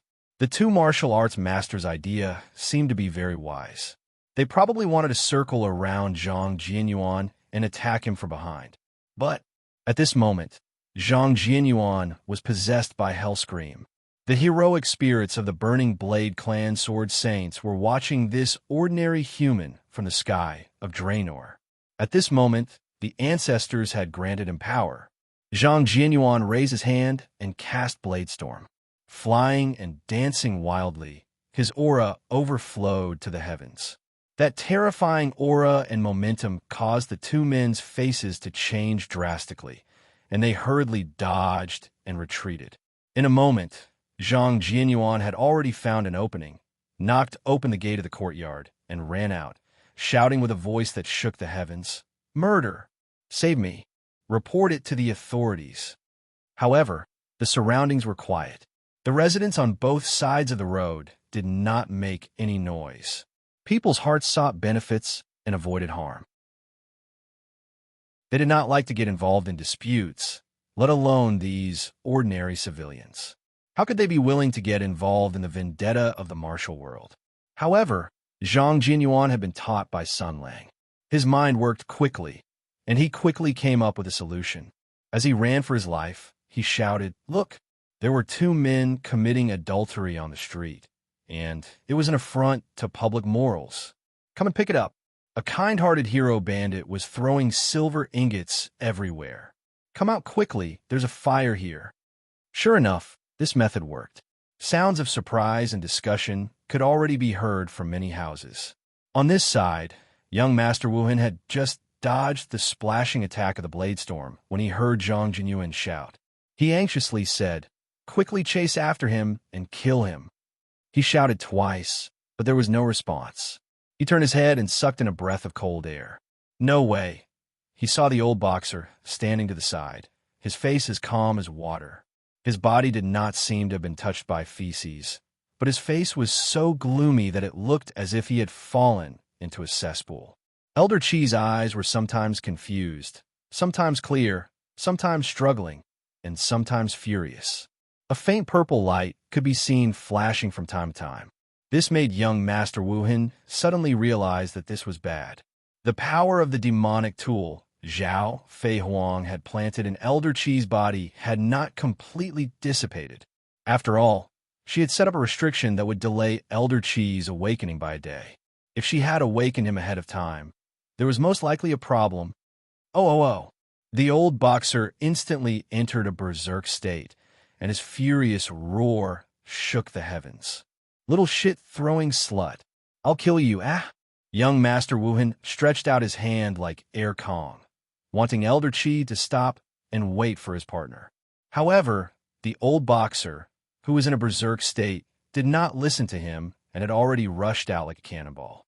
Young Master Wuhan looked at his back, and his expression changed several times. He clenched the hilt of his sword, and a moment later, a cold light flashed in his eyes. This old man actually went crazy because of the spiritual power of the demonic tool. In any case, the two of them have attracted too many people's attention. Moreover, Elder Chi is now crazy. I really don't have the confidence to restrain him and let him regain his clarity. Damn it, what's going on? How could such a mistake occur in my good plan? Young Master Wuhan stomped his feet, and the curses in his heart were simply indescribable. However, since things had come to this, he could only make a decision. He listened to the roars and shouts of the two people gradually moving away, and his expression changed several times. Finally, He turned around decisively and hid in the darkness, leaving the old boxer behind. Elder Chi, you stay here and attract their attention. Since things have come to this, there's no time to fight on two fronts. However, bringing back information about Zhao Feihuang from Master is also a great merit. While Zhang Jinyuan was madly running for his life, a beast-like roar came from behind him, causing him to burst with anger. I only splashed a bucket of *T. Do you have to go so far? Behind him, the old boxer roared and shouted, "Little slut, I'll kill you all." Little slut? Damn it. Don't you even know how to curse? I'm a dignified man. How am I a little slut? While Zhang Jinyuan was running for his life, he suddenly heard a faint voice in front of him. I hear it. I hear it. Hu Huaisho. I seem to hear our big Xianto's voice. Hu Huaisho? Zhang Jinyuan was stunned and found that several people came out of the darkness in front of him. The person in the lead was the leader of the Rangers of Mingzhou, the hero of Tianyuan, Hu Shouxin, whom he had met once before, although he didn't know why these little bastards didn't call Hero son. However, Hero who could also do it. In the blink of an eye, Hu Huaisho had passed Zhang Jinyuan and met the roaring old boxer head-on. Elder Chi was crazy at this time. Seeing someone blocking in front of him, he raised his hand and punched. Hu Shouxin grinned and also punched back. With a bang, the two heavy fists collided in the air. The old boxer was no match for him and was shaken back 3 steps. Hu Shouxin's body swayed slightly, and he stood firm. He nodded and praised, "Good fight." After a while, the old boxer was knocked unconscious on the ground. Kicking his body on the ground, Hu Shouxin snorted and squatted down with great interest. He began to touch the body. Oh no, he was checking the enemy's situation. After the rustling sound of clothes being taken off, Hu Shouxin stood up with a solemn face and turned to look at Zhang Jinyuan, who was surrounded by his henchmen. You are Zhang Jinyuan, the big Xianto of the embroidery hall, right? How did you get involved with this group of people? Hearing this, Big Xianto was stunned. All kinds of things that happened tonight came to his mind. Endless grievances and panic echoed in his mind. He curled his lips and almost cried. Hu Huaisho, I'm suffering. Chapter 218. Name. Little bitch. What an easy name. What's your age? Little bitch who throws shit. With a bang, Sun Lang knocked the old boxer, who was tied to the chair, to the ground. He curled his lips and said, Humph, how dare you curse my girlfriend? He kicked the struggling old boxer to the corner, making the old boxer, who had profound internal strength and amazing strength, growl in pain and curl up desperately. Sun Lang's face was as usual, unmoved. Now, in addition to the prisoner, there was only him and Hu Shouxin in the room. Naturally, there was no need to hide anything. The paladin asked directly, What's the matter? Why do you have to call me out? Hu Shouxin glanced at the old boxer on the ground and frowned. He seems to be crazy. He's delirious and in a mess. Where's Miss Zhao? Let her come in and take a look. Sun Lang shook his head and came to Mr. Chi. He stretched out his leg and lifted him up along with the chair. The ranger pressed Mr. Chi's head and forced his eyelids open. After looking at him for a while, he shook his head and said, It's useless. When Miss Zhao used spiritual suggestion on him, the power of the magic device was increased by me.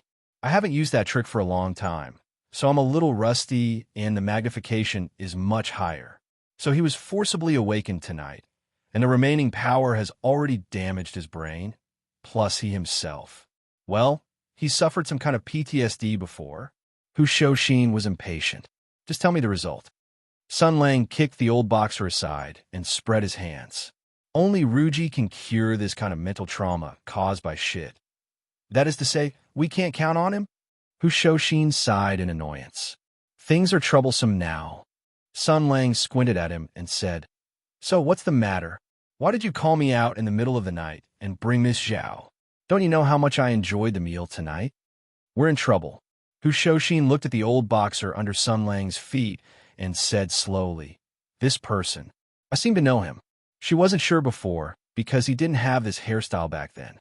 Back then, After the Battle of Chu River, when we joined forces with the Loyal Martial Army and celebrated in Gale Camp, he should have been sitting across from me, in the second row of the sixth row.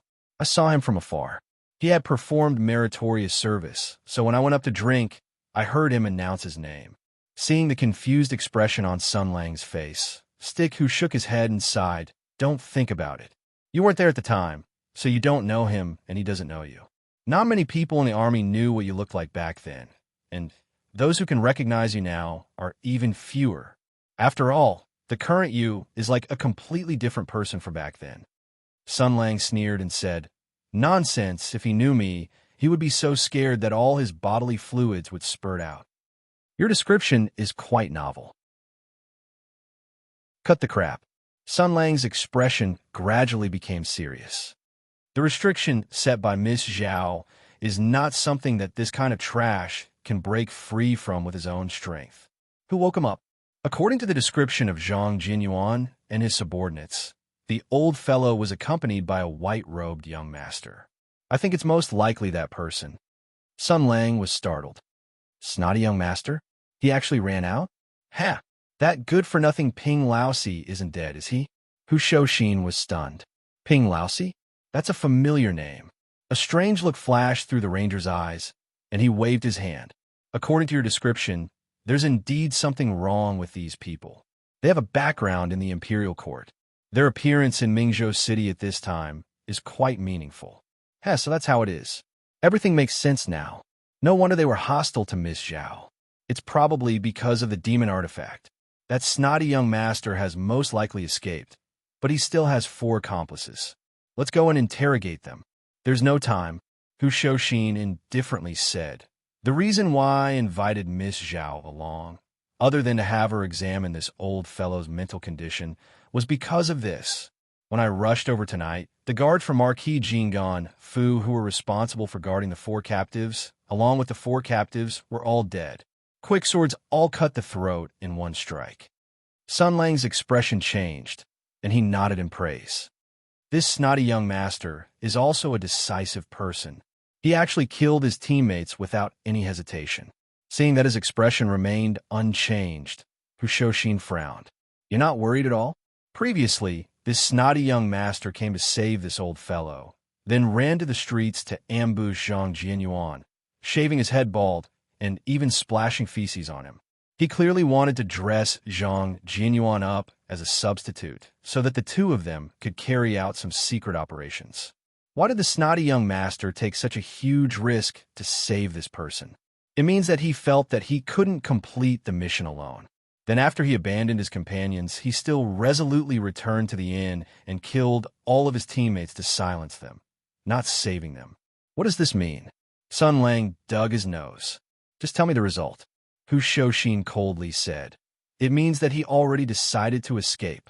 You know that he came from Miss Zhao. It was also him who woke up the old man that was hypnotized by Miss Zhao. Are you certain that he didn't find any clues? The ranger stretched lazily. What happened next? What about it? And then he might directly escape back to the capital and tell this news to his master. His master might be Miss Zhao's previous backer. After the secret of the demon artifact was exposed, do you think that the other party would leave the matter at that? Hu Shouxin's voice was low and powerful. Definitely not. What a coincidence. Sun Lang smiled and whispered back. I won't either. Whoever comes, I welcome. Hu Shouxin looked at Sun Lang's cold eyes and smiling face. For some reason, he felt a chill mixed with fear in his heart. He put his hands on the ranger's shoulders and shook him hard. Listen, no matter where that snotty young master escapes, if we join hands to chase after him, he won't be able to escape far. We can completely avoid all of this from happening. Oh, Sun Lang brushed Hu Shouxin's hand away. But why should I do that?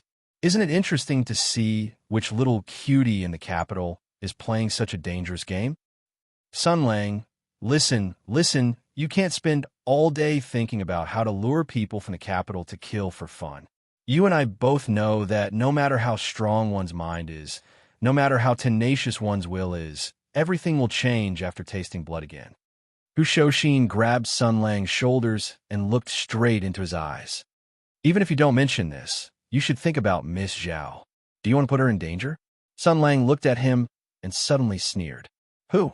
If you're afraid, just say that you're afraid. Don't use other reasons. Other reasons? Having his thoughts exposed, Hu Shouxin flew into a rage out of humiliation. Isn't Miss Zhao's safety a reason? You. Before he finished speaking, Sun Lang had already grabbed his collar and pulled him in his direction. Sun Lang's gaze turned cold, and he whispered into Hu Shouxin's ear. Hu, let me tell you, 8 years ago, a group of bastards pretended to be righteous and said, Little brother, for the sake of this country, we have no choice but to do this kind of thing that goes against our conscience. Can you cooperate with us, help us, and protect this beautiful world? Afterwards, even though this damned world isn't beautiful and this country isn't worth protecting, I still protected it. Without me, you would have long rotted to death in some unknown field. Then now, I say that I can protect Miss Zhao and make sure that she doesn't come to harm. Do you think it's very difficult? Even if the Wise Sky Demon Clan comes again, do you think it's very difficult for me to protect her alone? Hu Shouxin's expression did not change. But several people from Marquis Jinggan Fu died. What does it have to do with this old man? You know very well why these people died. Could it be that you want to send it to this old man's head? Sun Lang said coldly. How many people die in this world every day? Do you want to care about them one by one? Indeed, the people who died today, in the end, it was Miss Zhao's own choice. It was the path she chose. It was the mountain she chose to rely on. It was the demonic weapon she chose. But in this kind of matter, do you also want to distinguish right from wrong? The most important thing is that she is heartbroken because of this, and you have enough power to stop all of this. Hu Shouxin calmly said, She likes you so much and is so attached to you. Do you want to watch her face the pressure and power from the capital? Even if she is under your protection and won't come to any harm, will she be as happy as she is right now? Her family's business, the reputation of her ancestors, her family's servants, these things, can you also protect them for her? When she loses these things, do you feel that she will still be able to smile as happily as she did today? Even if you have a way to compensate her 1,000 times, 10,000 times over the things that have been lost, the people that have died, can they come back to life? He calmly looked at the expressionless Sun Lang and slowly said, Think about it again, Miss Zhao. If you can still calmly say that this has nothing to do with this old man, then I will turn my head and leave. I will not care about your matters anymore. Even if you kill until heads roll and blood overflows the sky, I will not say another word. Sun Lang was silent for a moment. This is the reason why I was not willing to find you after the war. This world is like a net. Everyone who is related to you will be connected by threads, entangling you inside.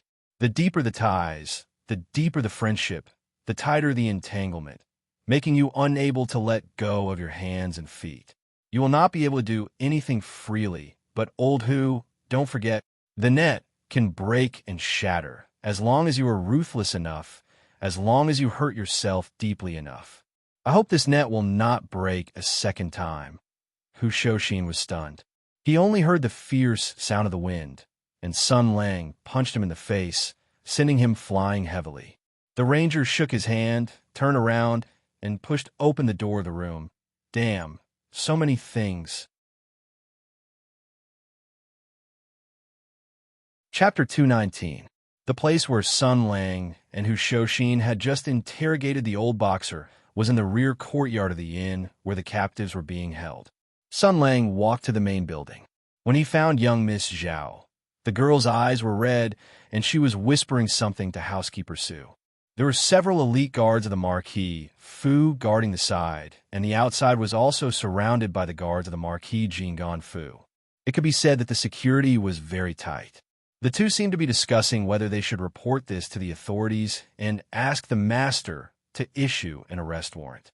Sun Lang walked over and directly said, Don't make a fuss for now.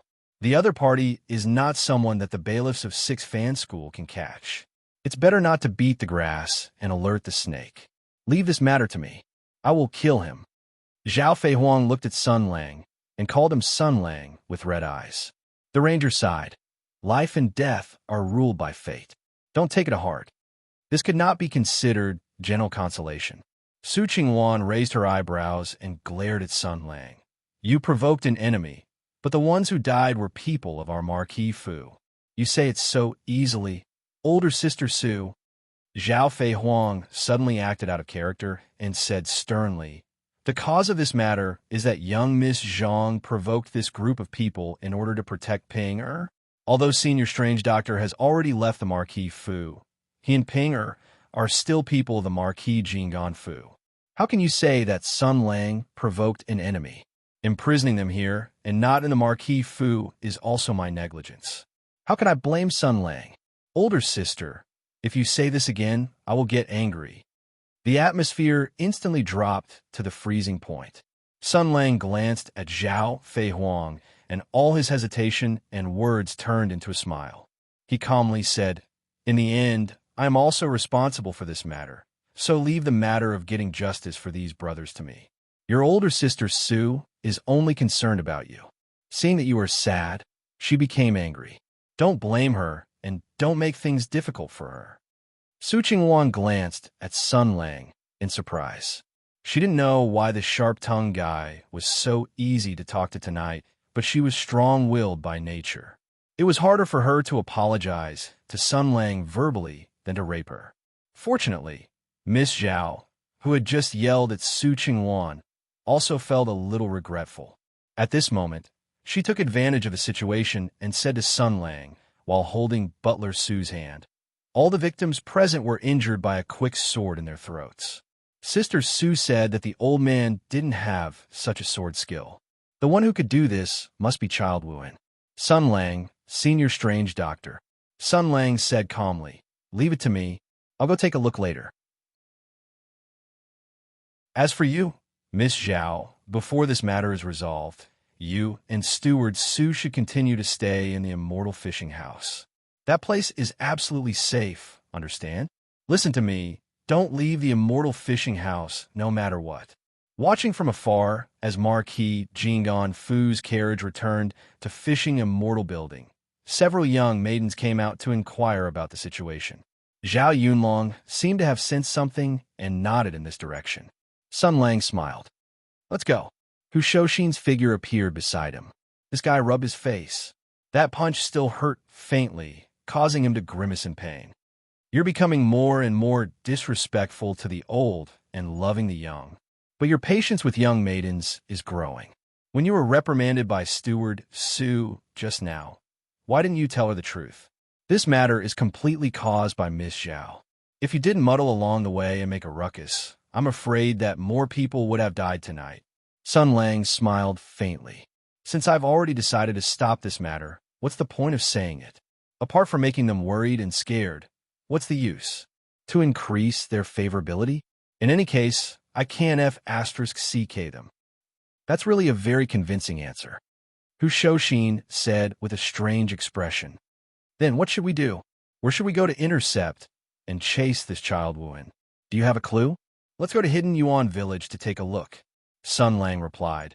If we're lucky, we won't have to chase and intercept him, if my guess is correct. In Yuan Village? Hu Shouxin frowned. Does this matter have anything to do with that strange doctor? Who is this person? It sounds like you know him. When did you meet him? Sun Lang laughed. You don't need to know about this matter. Let's go quickly. It's best if we can catch up with him. If we can't intercept him in Yuan Village, we'll have to go to the imperial capital and wait for him. Hu Shouxin quickened his pace with Sun Lang. He seemed to feel that something was wrong, so he turned his head and said, I say, are you hiding something from me? Sun Lang didn't answer.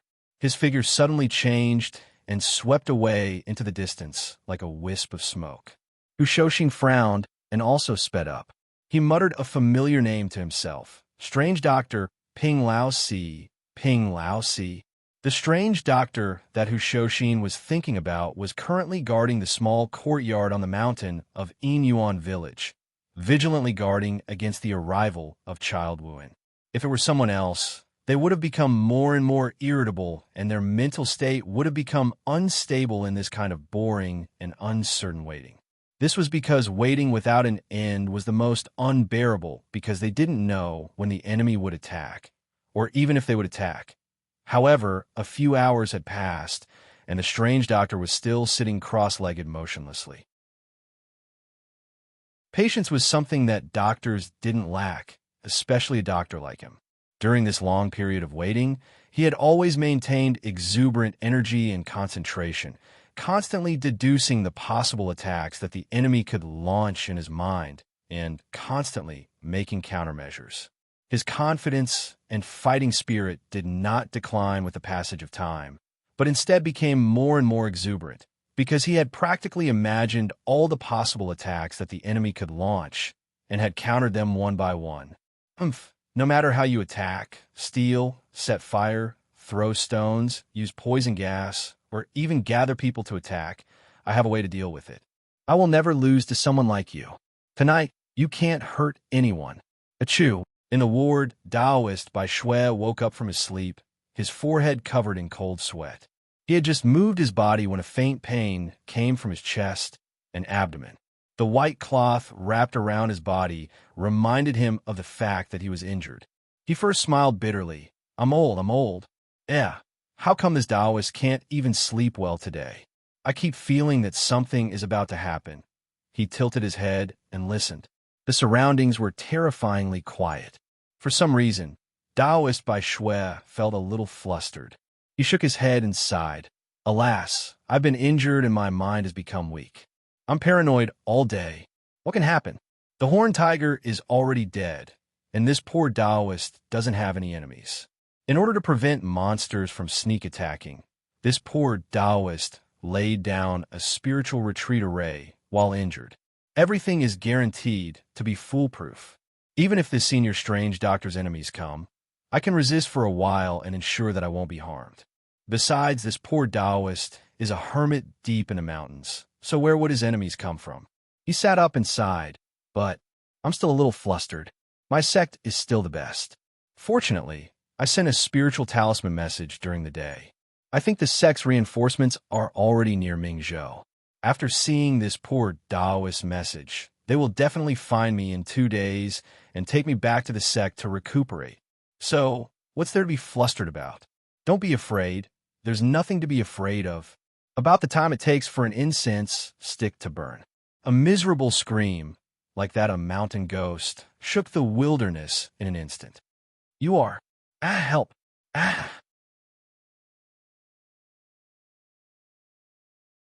Chapter 220.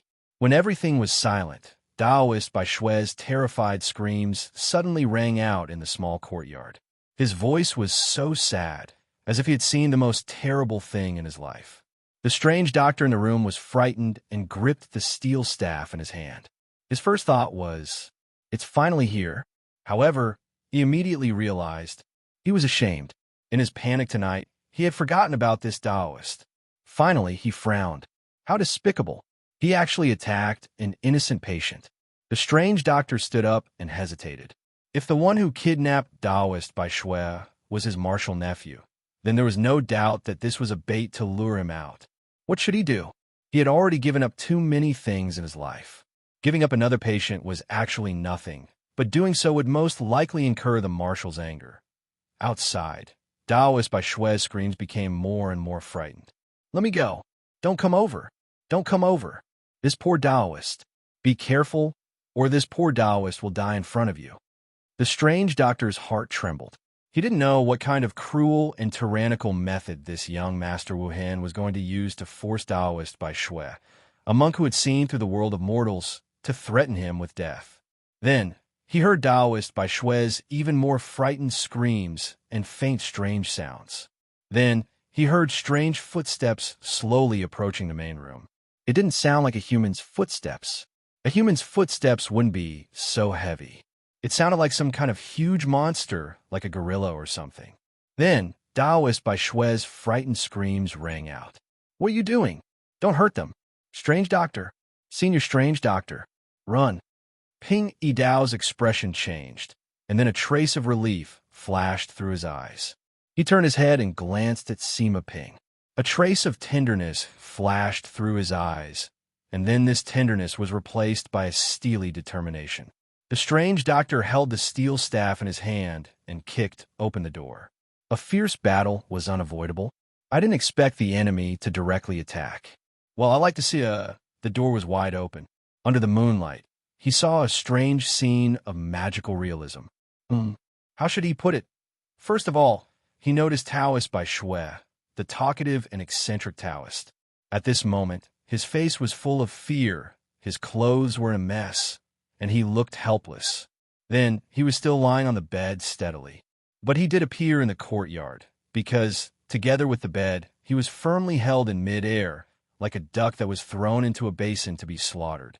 And the unknown creature that carried him out of the ward and carried him all the way here was the finishing touch of this magical realism painting. A nun who didn't look like a nun.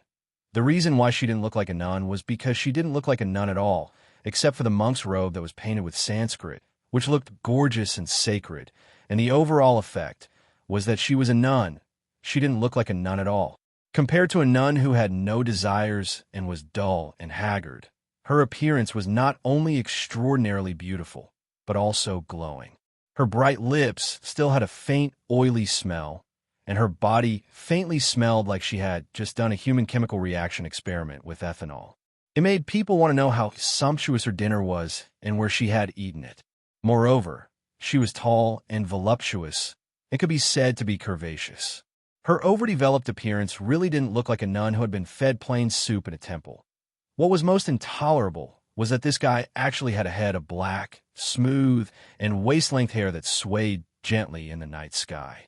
This 3,000 strands of worry was simply the greatest provocation to the sacred concept of being a monk with a long history. However, what made her look not like a good person was the 9-ringed monk staff in her left hand and the Buddha beads hanging around her neck. The staff in her hand was exquisitely constructed, gorgeous, and exquisite, and should be used by a virtuous senior monk.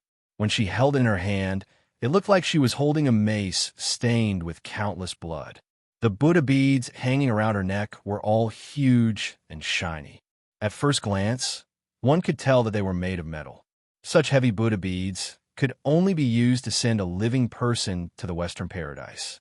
No one could imagine a second use for such heavy Buddha beads except to send a living person to the Western paradise. Such a dress, such a look, such equipment, and the screams of Taoist by Shui in her right hand. How could such a person look like a nun?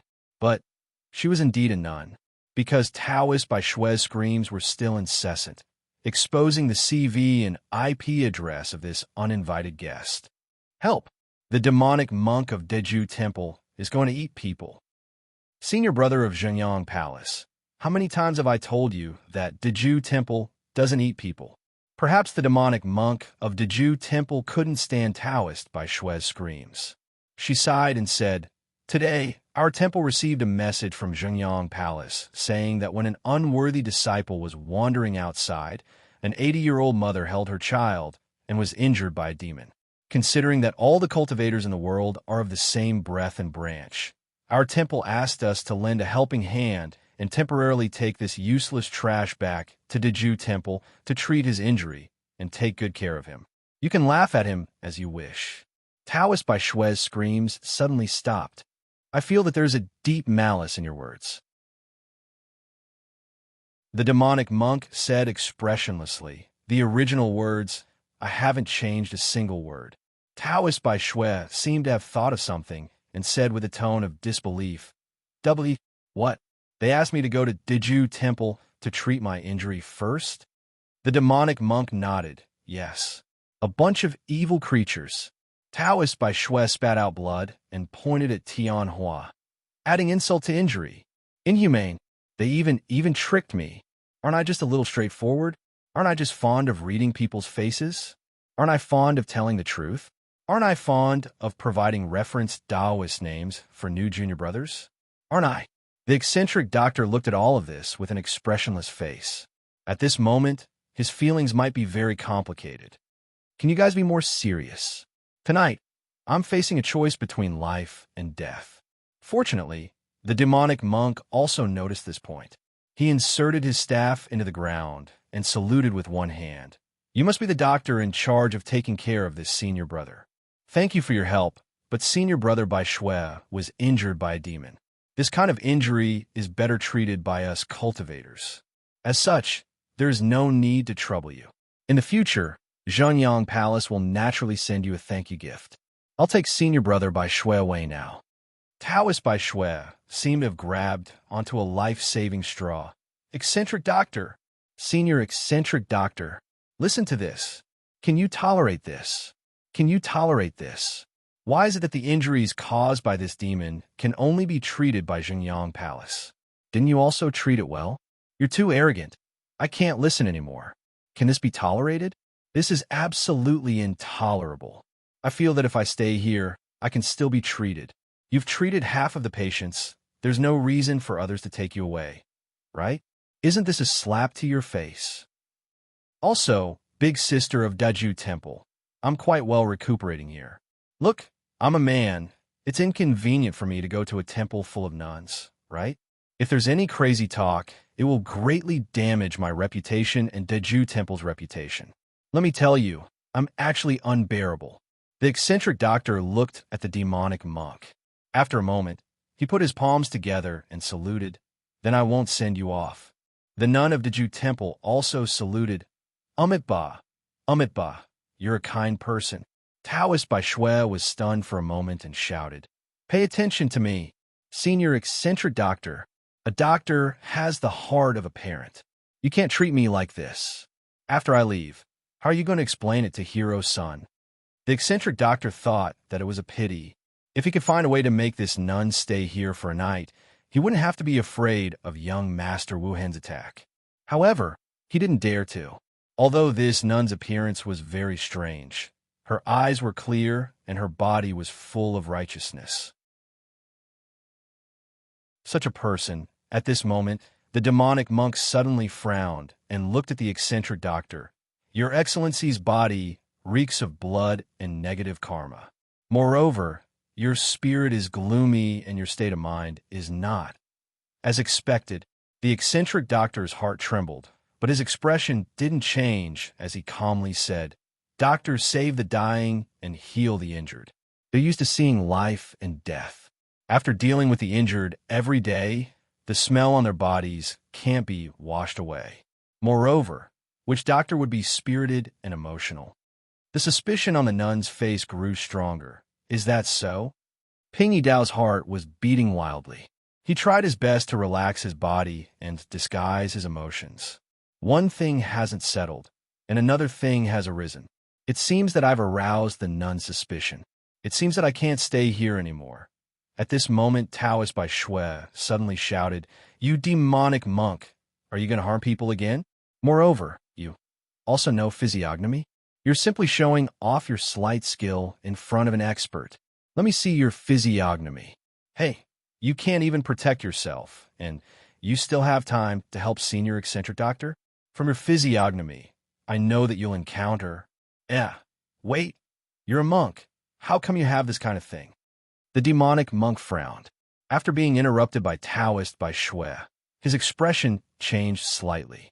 Forget it. The most important thing now was to bring this senior brother back to Daju Temple. Otherwise, the abbot will scold me. I'll deal with this later. She bowed again, then picked up her Buddhist staff and strode away amidst Taoist Bai Shui's yelling. Ping Yidao looked at her leaving figure and slightly relaxed. He didn't know when, but his back was already drenched in cold sweat. What a mess. He smiled bitterly. Taoist Bai Shui was directly carried out of the bed by the demonic monk of Daju Temple. The mountain wind blew gently, and it was bone-chilling. He couldn't help but wrap the quilt tightly around himself. He felt extremely miserable. The people of his sect had schemed against him, and the doctor had abandoned him.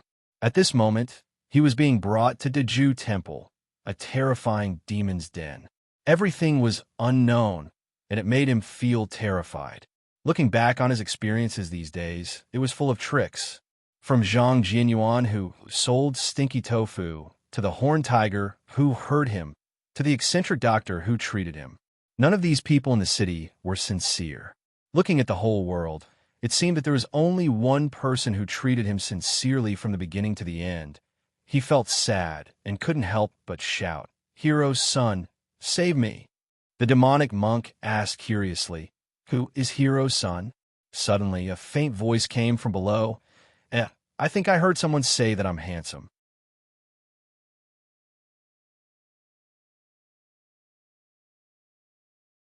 Chapter 2:21.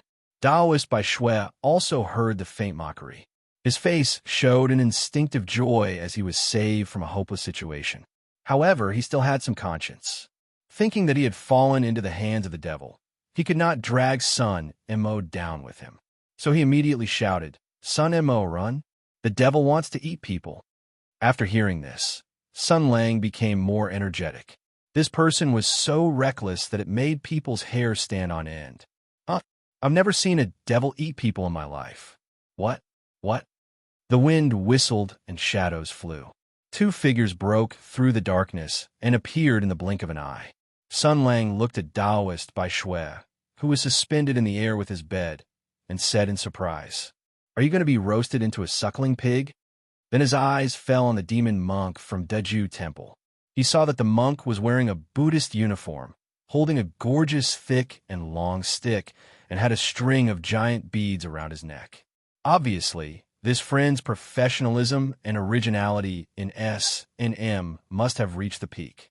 However, the most admirable thing was Taoist by Shui, who ordered this service. Sun Lang gasped, "Taoist by Shui, your size and appetite are not small." Even if Taoist by Shui read 103,000 pornographic books, he could not keep up with Sun Lang's imagination at this time. He had no idea that this paladin's mind was full of rude thoughts. He anxiously looked at Sun Lang, and then, blurg, "Here we go again." Sun Lang sighed. "This, hero, with your outfit, which temple did you rob? Which instance dungeon did you get your equipment from?" After all, whether it was his figure, appearance, or temperament, this guy did not look like a quiet and inactive monk in a nunnery. Instead, he looked like a hero who robbed the rich to help the poor. The other party was stunned, and then said seriously, "I'm a poor nun." "Nonsense. Don't you know that monks don't lie?" Sun Lang sighed and pointed at her chest. "How are you a poor nun? You're more like a great nun." Ju and I did not seem to understand what he was saying. Instead, he replied in a jack-of-all-trades manner, "Amit ba." Sun Lang did not intend to let her go. "And you have long hair. Do you know that the teacher will call your parents?" Ju and I maintained his composure and said, "This is also cultivation. All dharmas are empty. The four elements are all empty. Even if you have hair on your head, if you don't have hair in your heart, you don't have hair." The rangers seemed to have noticed something. With such long hair, it must be troublesome to take care of it. This is also cultivation. 3,000 strands of worry. Carefully sorting them out is to soothe the worries, and in the end, be free. And you also drink and eat meat. This is also cultivation. Wine and meat pass through the intestines, but Buddha remains in the heart. Sun Lang sighed and said, "I finally understand. You are undoubtedly a big scum of Buddhism. Although you drink, eat meat, and have long hair, you know that you're a good girl, right?" The self-proclaimed monk chanted, "Amit ba, almsgiver, you're thinking too much. I'm not going to talk nonsense with you." Sun Lang crossed his arms and glanced at her from the corner of his eyes. "Put him down and get lost." Ju and I did not get angry. Instead, she said politely, "Almsgiver, there's no need to speak ill of me. I'm from Deju Temple. I'm under the orders of the abbot to bring senior brother by Shui back to the temple to recuperate and treat his injuries." Sun Lang yawned. "Who can prove it?" The nun raised her head and looked at Taoist by Shui, who was in midair. Senior brother by Shui. Even if Taoist by Shui was 10 times dumber, he would know what to say at this moment. He glanced at Shoshin, who came over. He thought to himself that with the fierce general of Tianyuan here, there was no need to worry about this demon going berserk. Let's deal with this first. Hence, he said, "She's lying. She's not. She's a strong woman who covets my beauty. She wants to take me to the mountain." Ju and I was a little surprised by senior brother by Shui's sudden change of heart. She seemed to be at a loss and sighed helplessly. "Senior brother is really naughty. I'm really a disciple of Deju Temple. My Buddhist name is Tang Sanzang. Why would someone impersonate me? Oh, Sun Lang nodded and said, so you're Sanzang of the Tang family. Daoist Sanzang looked happy. Alms giver, you know me? I've watched your animal world in my previous life. I've also drawn your card when I was playing games. Sun Lang nodded and said, nice to meet you. However, you still can't take him away today. No matter what, Daoist by Shui is my friend. He's crying and doesn't want to leave. How can I just sit by and watch you take him away? However, I have some personal matters to attend to now. Old Hu, don't let him go. Hu Shoshin had been standing at the side as a benchmark. He was dissatisfied and said, why is it me again? Sun Lang turned his head and said gloomily, why don't I put him down first and then use the beads on his neck on you? You can pick one yourself. While Hu Shoshin was still in a daze, Sun Lang had already walked towards the small courtyard. Looking at the rangers somewhat hurried back, Hu Shoshin's heart had a faint doubt. He didn't know why, but he always felt that Sun Lang was deliberately sending him away, not letting him see that mysterious doctor. But after a moment, he laughed and shook his head. How could it be? The wind moved and Daoist Sanzang seemed to want to escape. Hu Shoshin remembered Sun Lang's previous threat. Although he didn't understand, he could clearly feel the malice in Sun Lang's words. After a shiver, he immediately changed his position and stood in front of Daoist Sanzang. Their expressions changed as they sensed each other's aura. Their bodies shook, and in the blink of an eye, the purple and golden light disappeared. Abbess, let's wait for a moment. Daoist Sanzang's face was solemn. Umitba, the Imperial Army has broken the array. So it's General Hu. Sun Lang flashed into the courtyard and kicked open the door to the main house. The wind was fierce and Pingy Dao didn't say a word. He swung his staff at Sun Lang's head. It was so powerful that it created a whistling sound in the air. The ranger pulled at the strange doctor and then threw him to the ground. What's wrong with you? Hey, where's Snot Prince? Has he been here? The strange doctor was thrown to the ground. He endured the pain and stood up. He took the staff that Sun Lang threw back and said, he hasn't come yet. It's good that the marshal is here. It's good that he's here. Sun Lang looked at the decorations in the room and turned his head to look at Sima Ping, who was sleeping beside the desk. He muttered to himself for a moment and had already guessed most of what had happened. He laughed coldly. You are full of love for your sect. Even in your dreams, people want to clean up the sect. The eccentric doctor said sadly, this old man deserves it. Idiot, Sun Lang snorted. It seems that you know that your whereabouts have been exposed. You also know that you can't stay here any longer. Have you already decided to leave? The strange doctor nodded. I'm going to the west.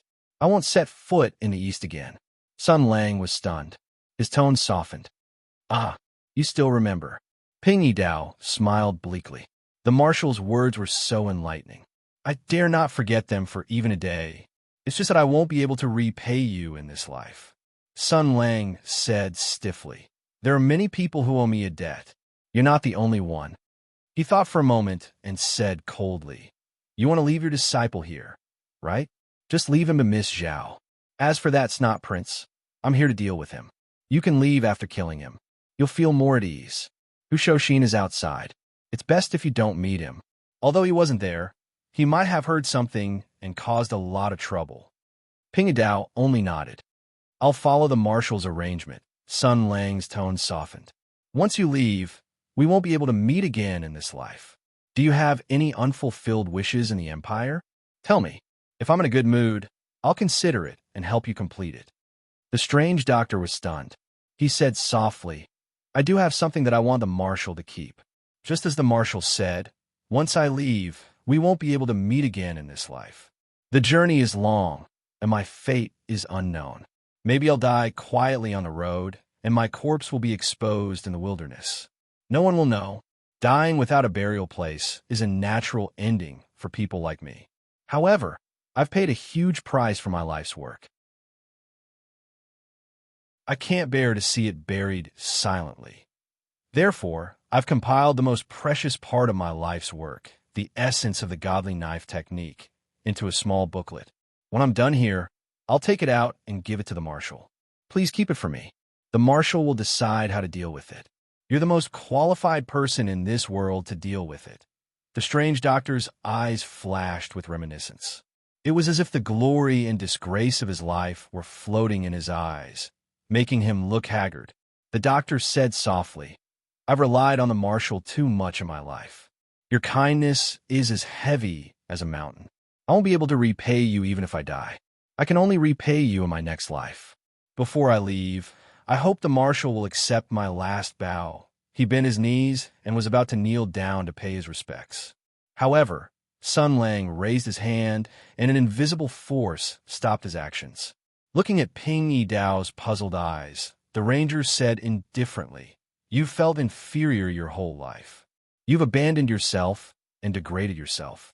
On the day of our departure, leave with your dignity and your head held high. Ping Yi Dao was stunned. Then he smiled bitterly. Dignity?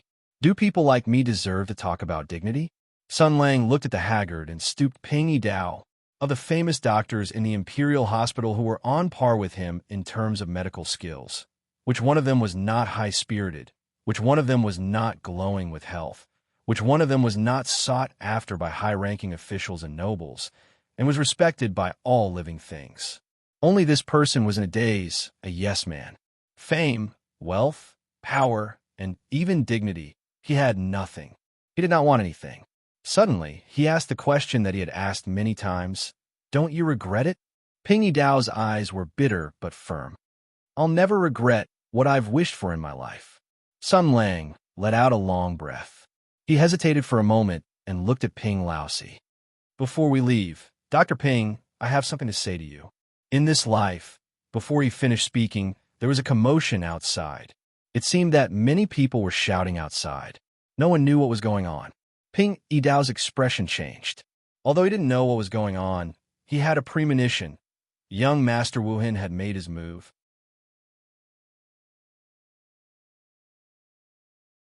Chapter 222. Late at night, a quiet mountain village was awakened from its peaceful sleep. Hu Shouxin and Sanzang of the Tang family were confronting each other when they suddenly heard noises from the foot of the mountain. They turned around and saw noises coming from the village. Torches lit up. It was a group of villagers who went up the mountain with torches overnight. Hu Shouxin was shocked. The villagers were thrifty. They didn't even want to burn more lamp oil at night. If it wasn't an emergency, why would they go up the mountain with precious torches overnight? The people below were calling their friends and walking up the mountain. As they got closer, Hu Shouxin gradually heard their conversation. It can't be Dr. Ping. Let's try our best. It's not wrong to go up and ask. The girl's life is more important. If it's Dr. Ping, I'll kowtow to him and admit my guilt. I'll listen to you. I also said that Dr. Ping is mysterious all day long. He has a cold face and doesn't like to talk to the villagers. Send someone to the city to report tomorrow morning. Hu Shouxin and Master Sanzang looked at each other and saw the curiosity in each other's eyes. Hu Shouxin said in a low voice, It sounds like the villagers are in trouble, and it's related to their lives. As warriors, we can't ignore this. You put the Taoist back first. We'll talk about it after this matter is over. If you think you can avoid the Thunderbow's attack, you can take the Taoist and run away secretly. Master Sanzang shook her head and said seriously, I'm taking my senior brother back to recuperate. First, I'm following orders. Second, I have good intentions. If I run away secretly, how is that different from a bandit? After the misunderstanding is explained, I can leave openly. She nodded to Hu Shouxin and carried Taoist by Shui into the small courtyard. After putting the chattering Taoist by Shui back to the bed, Sun Lang pushed the door and came out. Hey, Sanzang of the Tang family. What's going on outside? This way of addressing her was really strange. However, Master Sanzang's keen intuition was aware that if she objected to this way of addressing her, the man in front of her might change to a more embarrassing way of addressing her. Therefore, she did not care about it anymore. She saluted with one hand and said, I don't know either. It seems that the villagers at the foot of the mountain came up the mountain in the middle of the night. They seem to have encountered a matter of life and death. Sun Lang frowned and turned to look at the strange doctor. His eyes flashed with a questioning look. Pingy Dao seemed to have thought of something, and his expression changed. The ranger seemed to have realized something. He shook his head and sighed. Stay here and don't move. I'll go out and take a look. The strange doctor lowered his head slightly, and a hint of sadness flashed in his eyes. Sun Lang closed the door of the main house, blocking Sanzang's increasingly sharp gaze on the strange doctor. Monk, let's go. Amitabha, why do you say that? After being interrupted by Sun Lang, the nun could not say anything. She followed Sun Lang out and explained, I strictly abide by the rules and precepts. I did not break the precepts. Pooh, you haven't even cleaned the grease on your lips. If you didn't break the precepts, then I'm still a virgin. Ha. TSK. The people at the foot of the mountain came up very quickly. They walked out of the bamboo forest, and just as they met up with Hu Shoshin, they bumped into a group of villagers at the foot of the mountain. By the light of the fire, these people saw that it was 3 foreigners they had never seen before. The young and energetic one shouted, You 3! Who are you? Why are you here in the middle of the night? Hu Shoshin knew Sun Lang's character very well. How could he let him speak? He had no choice but to introduce himself first. The village chief was quite knowledgeable, and when he saw Hu Shoshin's extraordinary bearing, dignified appearance, and luxurious clothes, he believed most of it. Rangers had a good reputation in Mingzhou, so he immediately bowed and said, So you're a ranger from the city. Greetings, Hu Shoshin replied pretentiously. Elder, you don't have to be so polite. It's the middle of the night. What's the matter? The old village chief stomped his feet and cried bitterly, I don't dare to hide it from you. Tonight, something big happened in our village, and it's 2 big cases. Tonight, when my family was sleeping soundly, we were suddenly awakened by a loud noise. After we woke up, we found that my granddaughter was missing. The visitor also left a note, saying that my granddaughter, Arya, was locked up in the cellar of the main house of the House of Strange Doctors on the mountain. As he spoke, a trace of fear flashed through his eyes. This old man is from the countryside. When I went to work in the city as a child, I was appreciated by the shopkeeper and was taught some words. Encountering this kind of big matter, of course I panicked and did not know how to distinguish between things. But at least I remembered that there were knights from Marquis Jing'an's household that came today. They were staying in the village tonight. So this old man mustered up his courage and went to ask them to help uphold justice. Who knew? They were all killed in their rooms. When Sun Lang heard this, he sighed in his heart. It seemed that Miss Zhao would be sad for a while, but he had long become indifferent to life and death. He only sighed slightly and threw the deaths of the Marquis household's knights to the back of his mind. He thought of another matter. Hu Shoshin also thought of it. He frowned and said, So, Elder, you went up the mountain to look for the strange doctor's house. Forgive me for being blunt, but this note, to say that it's a scheme to shift the blame, it's a bit too crude. This old man also knows. But right now it's dark and Mingzhou's city gates are closed. Even if I wanted to go into the city to report to the authorities, there's no way. Thinking from left to right, why don't I make a Hail Mary effort and go up the mountain to take a look? What if that poor area of mine is really there? Even if she's not there, we've eliminated one possibility. If Sir Strange Doctor is wronged, this old man is willing to kowtow and admit his guilt. The old village chief leaned on his walking stick and sighed in despair. This wretched person, Hu Shoshin pondered for a moment and said to the village chief, Elder, why don't you bring this Hu to take a look at the crime scene? This Hu believed that he still has some skills. Maybe he can find some clues from the traces. The old village chief hesitated for a moment. Uncle Hu is willing to help. This old man is endlessly grateful. But if I don't ask Sir Strange Doctor, my heart won't be at ease. How about this? Let's go ask Sir Strange Doctor first and clear his name before going back to take a look. How about it? That's fine. Hu Shoshin turned to look at Sun Lang. What do you think? Sun Lang rolled his eyes. Take a look. The one who did this is obviously Sir Wu Hen. Why don't we hurry to the crime scene and take a look at the clues he left behind and analyze the motive? Why go find Ping Lao Si? Let's find this snot-nosed sir first. After taking him down, we'll torture him. Then we'll be able to find out everything about him. Hu Shoshin shook his head. But I think this matter is also related to that Sir Strange Doctor. Why would Sir Wu Hin leave a note after he kidnapped someone and ask the villagers to look for him in the cellar of the Strange Doctor's house? What is he hinting at? His eyes shone as he said, "So, let's go and ask that Strange Doctor together. Since he has a clear conscience, he can prove his innocence and provide us with some clues." You said that you wanted to come to the hidden Yuan village to look for young Master Wuhan. Did you expect this matter? Let's go and take a look. Sun Lang's expression changed imperceptibly. This is bad.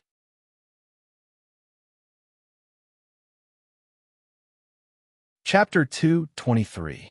In the blink of an eye, things had turned out to be like this. Even Sun Lang, who is usually resourceful, was caught off guard.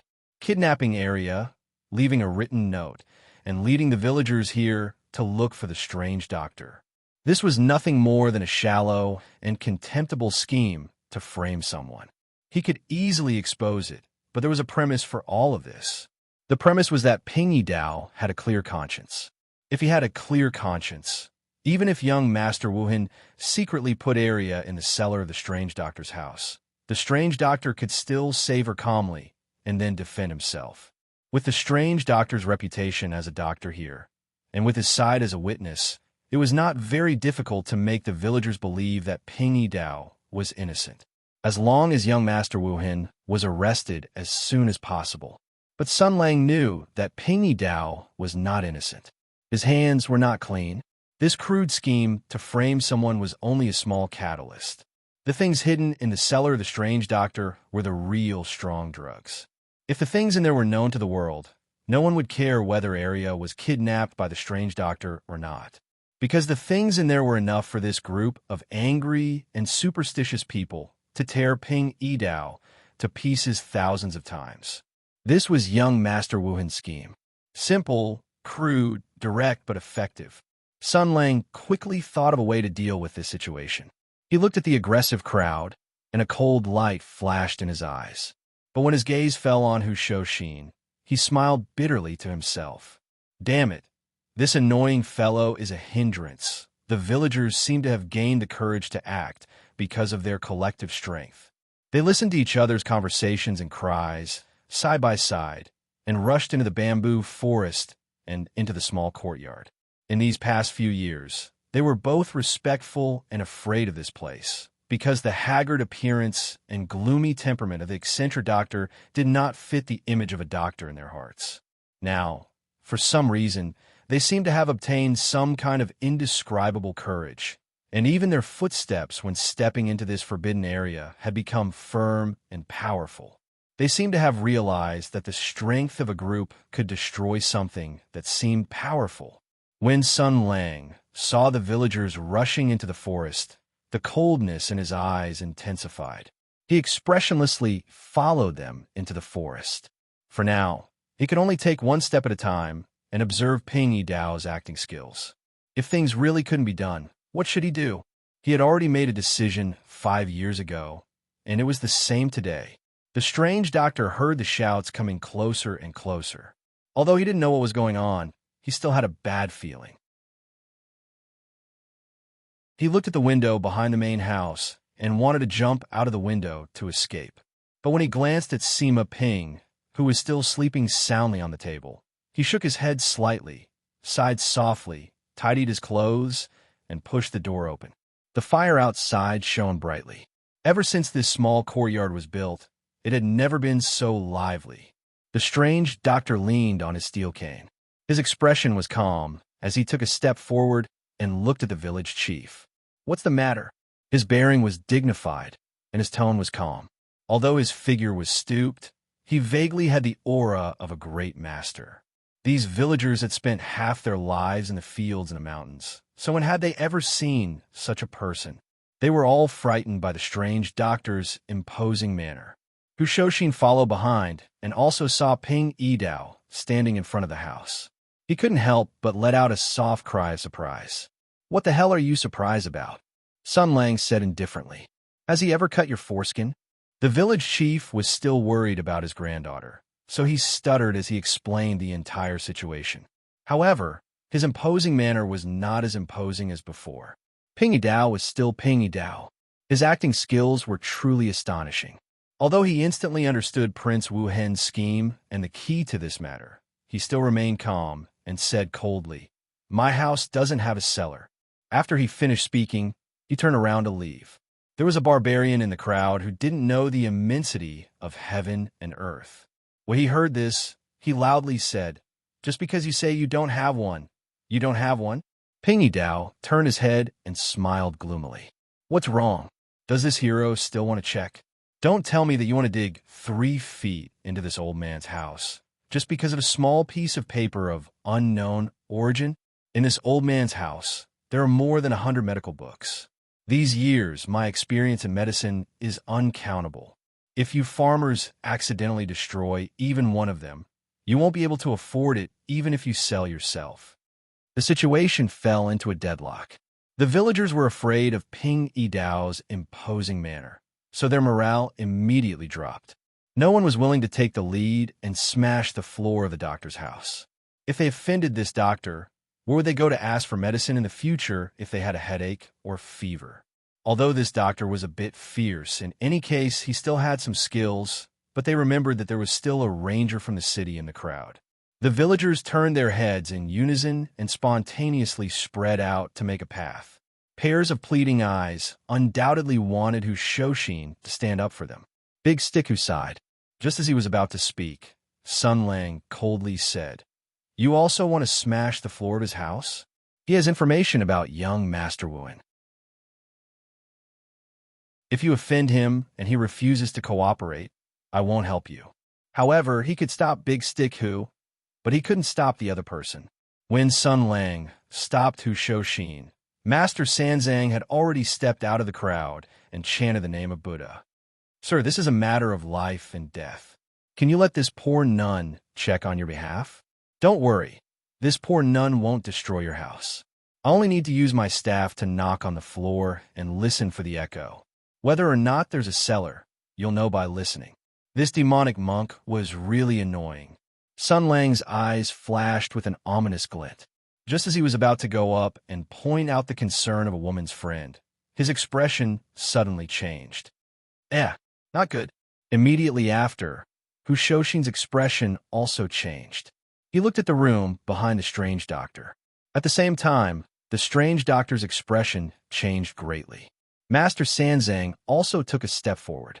The people were puzzled, but then they heard a muffled sound coming from the room behind the strange doctor.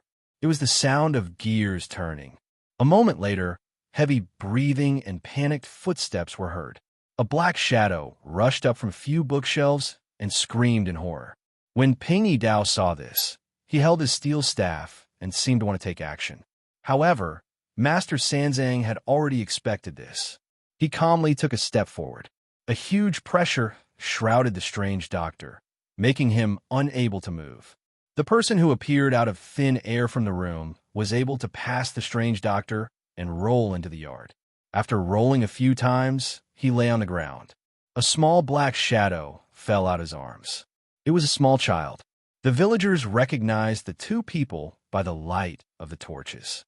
It's Arya, and you're Taiju. Brat, I was wondering why I couldn't find you. I thought you sneaked home to sleep. What's going on?" The man seemed to be very frightened. He gasped for a few breaths. His eyes kept turning white, and he couldn't say a word. When Master Sanzang saw this, he chanted the name of Buddha. The sound of Amitabha seemed to contain the power to calm people's hearts. It actually eased the man's nervous emotions and allowed him to slowly adjust his breathing. The man called Taiju glanced at the village chief. "Second uncle, when I went up the mountain, I was walking at the back. Suddenly, I was kidnapped by a white shadow.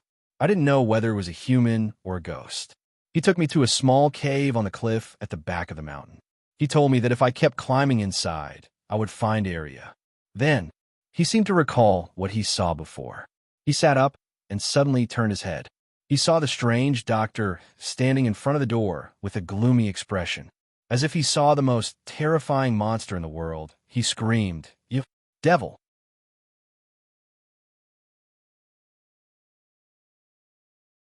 Chapter 224.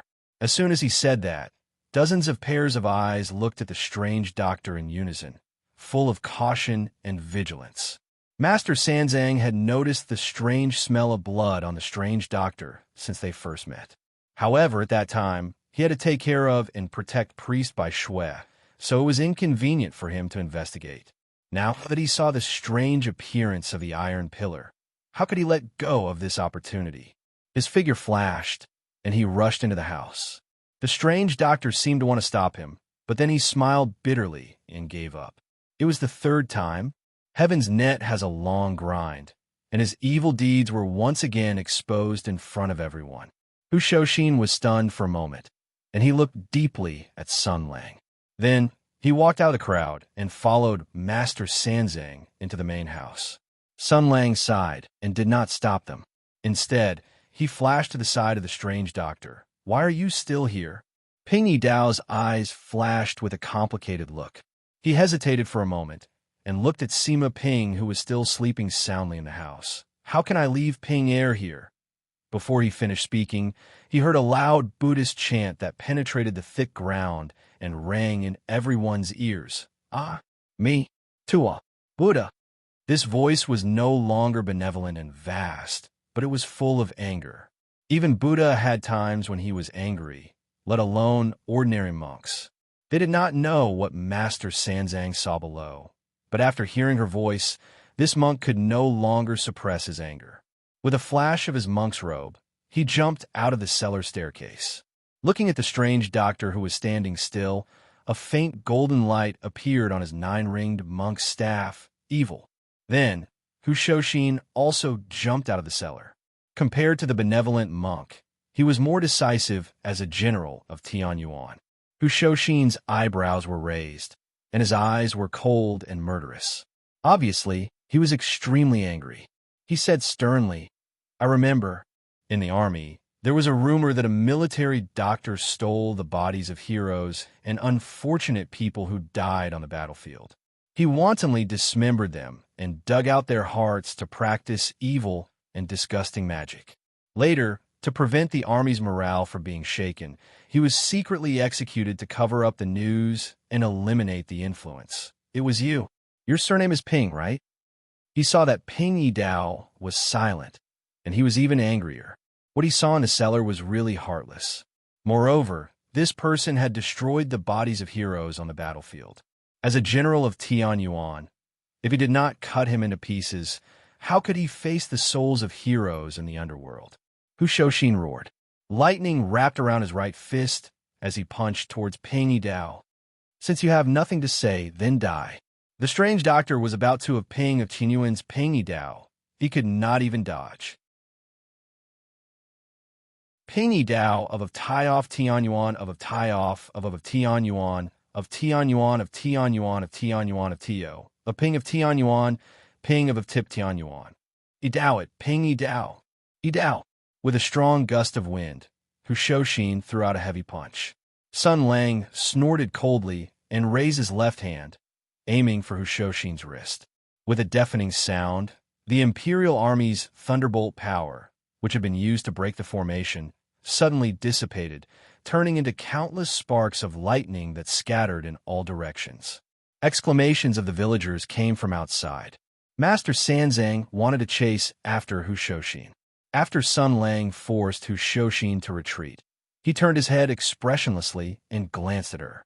His gaze seemed to have rolled up a monstrous wave of blood. Boundless hostility rushed toward the master who was proficient in Buddhism like a tsunami. She, who prided herself on her tenacity, almost lost her guard.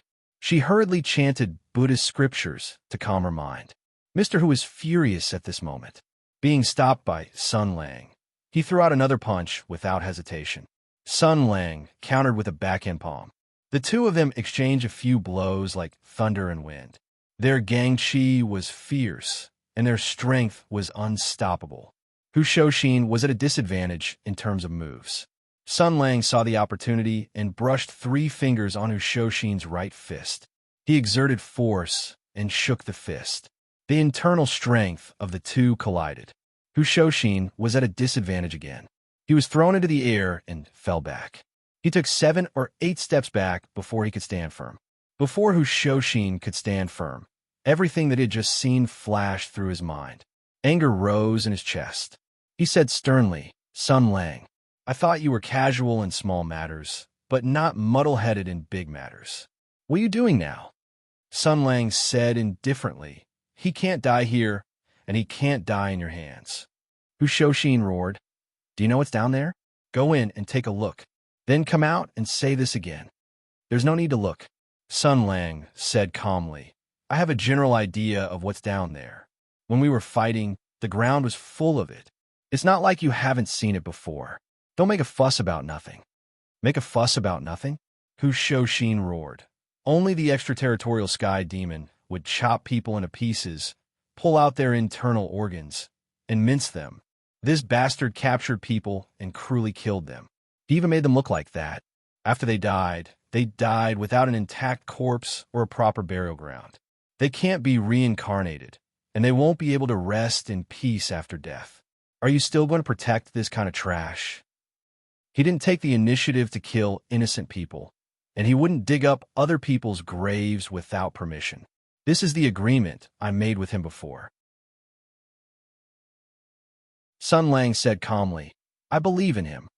Hushoshin said angrily, "Then what's with the corpses down there? The dead should be respected. The dead, no matter how big the crime they committed when they were alive, should be dead. Why'd he make them look like that? He didn't even leave an intact corpse? You don't understand. This kind of thing, it's hard to explain to you in few words. Or rather, even if I explain it clearly, you may not accept it. I'll explain it to you in detail in the future. Right now, you just need to remember." Sun Lang gently breathed in and raised his head. His eyes were cold and serious. "In this life, I don't intend to do any good things for this world, make any contributions. I also don't have any thoughts of doing good without asking for anything in return. But this time, for this heartless, shameless, cold-blooded, cruel, and unethical doctor, I'm willing to make an exception and do something good for this world. Don't ask for trouble. And you?"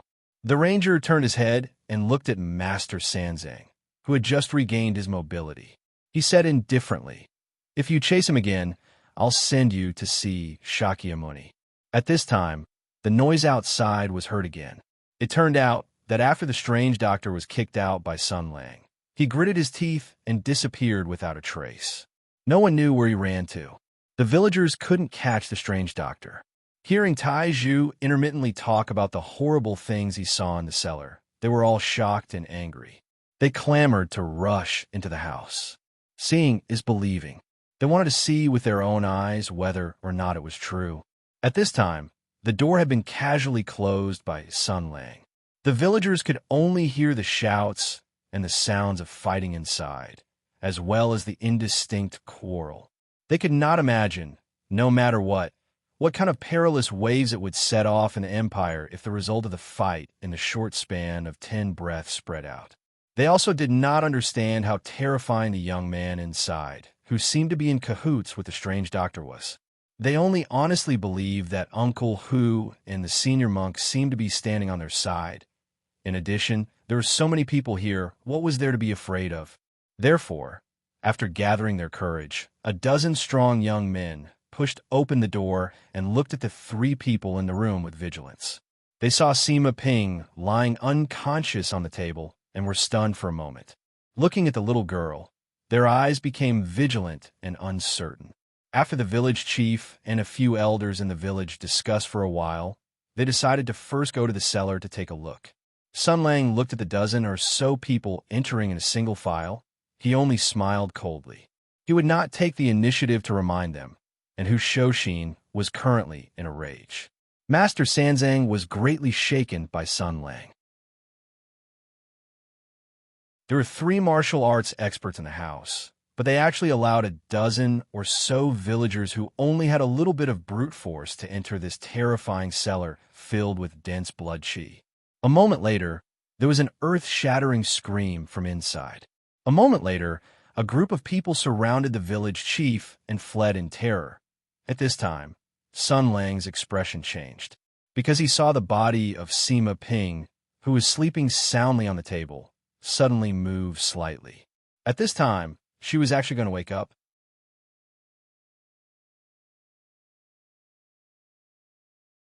Chapter 225. In an instant, Sun Lang had already made a decision and shouted, "Old who?"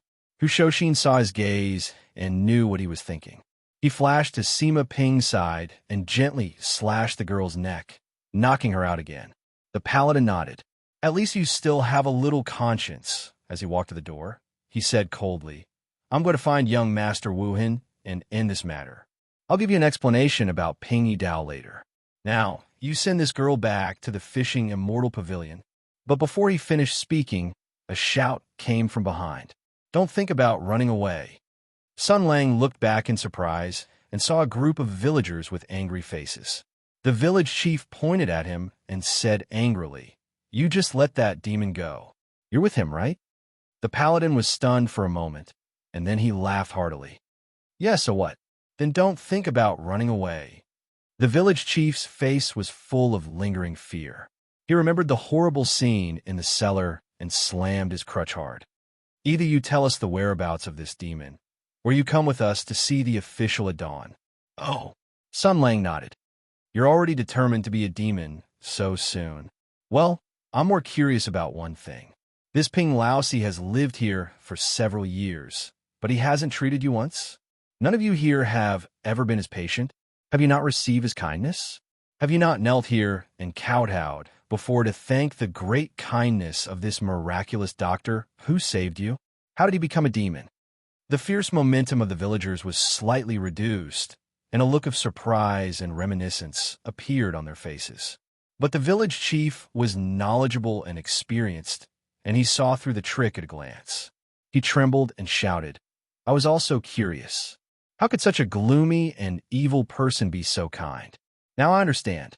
These are all small favors used to paralyze us and make us relax our vigilance, so that he could do those bad things. Otherwise, what about those corpses in the cellar? If he was a good person, why would he take out other people's remains and ruin them like this? If a person doesn't leave a whole body after death, he can't be reincarnated in the next life." Speaking of this, he was so angry that his beard was in a mess.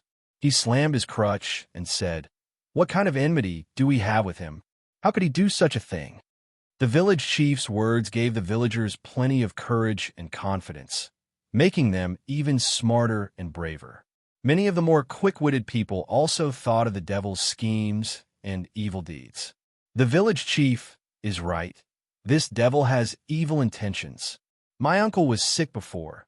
Finally, he was cured of death. I thought that life and death was life and death, but now it seems that he did it on purpose. He has been living in our village for a few years. Who knows how many people he has secretly killed. From the first day I saw him, I knew that this old man wasn't a good person." "Sure enough." Well said, well said." Sun Lang clapped his hands and nodded.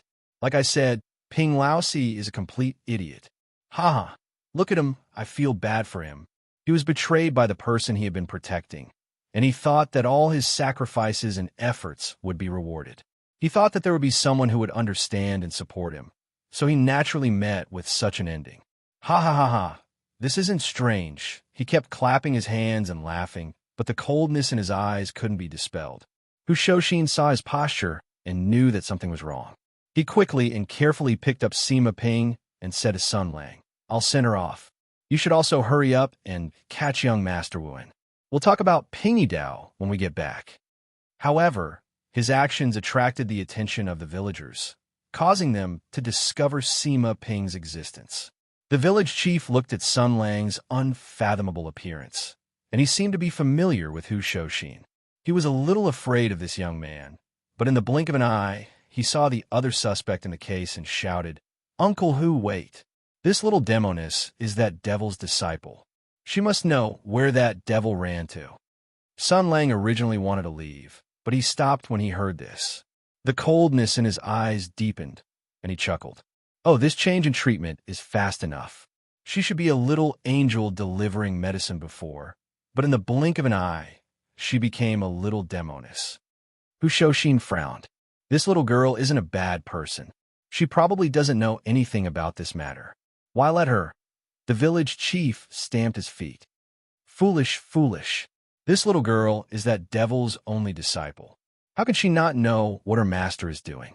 Moreover, her master committed a sin, so how can the disciple stay out of it? At the very least, this little demoness is that devil's disciple. With her in our hands, we will have a way to lure that devil out. Hushoshin's eyes flashed with hesitation. If this matter had nothing to do with Sun Lang, he would agree with the village chief's words. Heaven and earth were the ruler, and the master were the relatives. The master had the grace of imparting knowledge to the strange doctor and Sima Ping. It was only right for the daughter to repay the father's debt. Moreover, Ping Yidao had committed such a serious crime. Even if his disciple was innocent, she should provide clues and even be used as bait to lure the master out. However, this matter involved Sun Lang. Just as this thought arose, he heard Sun Lang say, "Hu Shoshin, if you don't leave now, you don't have to." These words were understated, but Hu Shoshin was shocked. Based on his understanding of Sun Lang, he knew that the paladin's patience had been exhausted.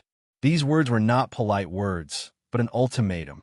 If you don't want to leave, it's fine. As long as everyone here is dead, it doesn't matter if Sima Ping wakes up or not.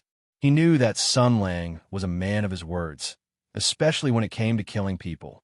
He was a man of his word and would never be careless. Moreover, he definitely did not have the so-called compassion and the temperament of a strong man. In his eyes, there was no difference between unarmed and ignorant people and murderous maniacs. Hu Shoshin sighed in his heart and did not dare to stay any longer. He carried Sima Ping on his back and was about to leave. However, when the villagers saw this, they pointed their spears at Sun Lang.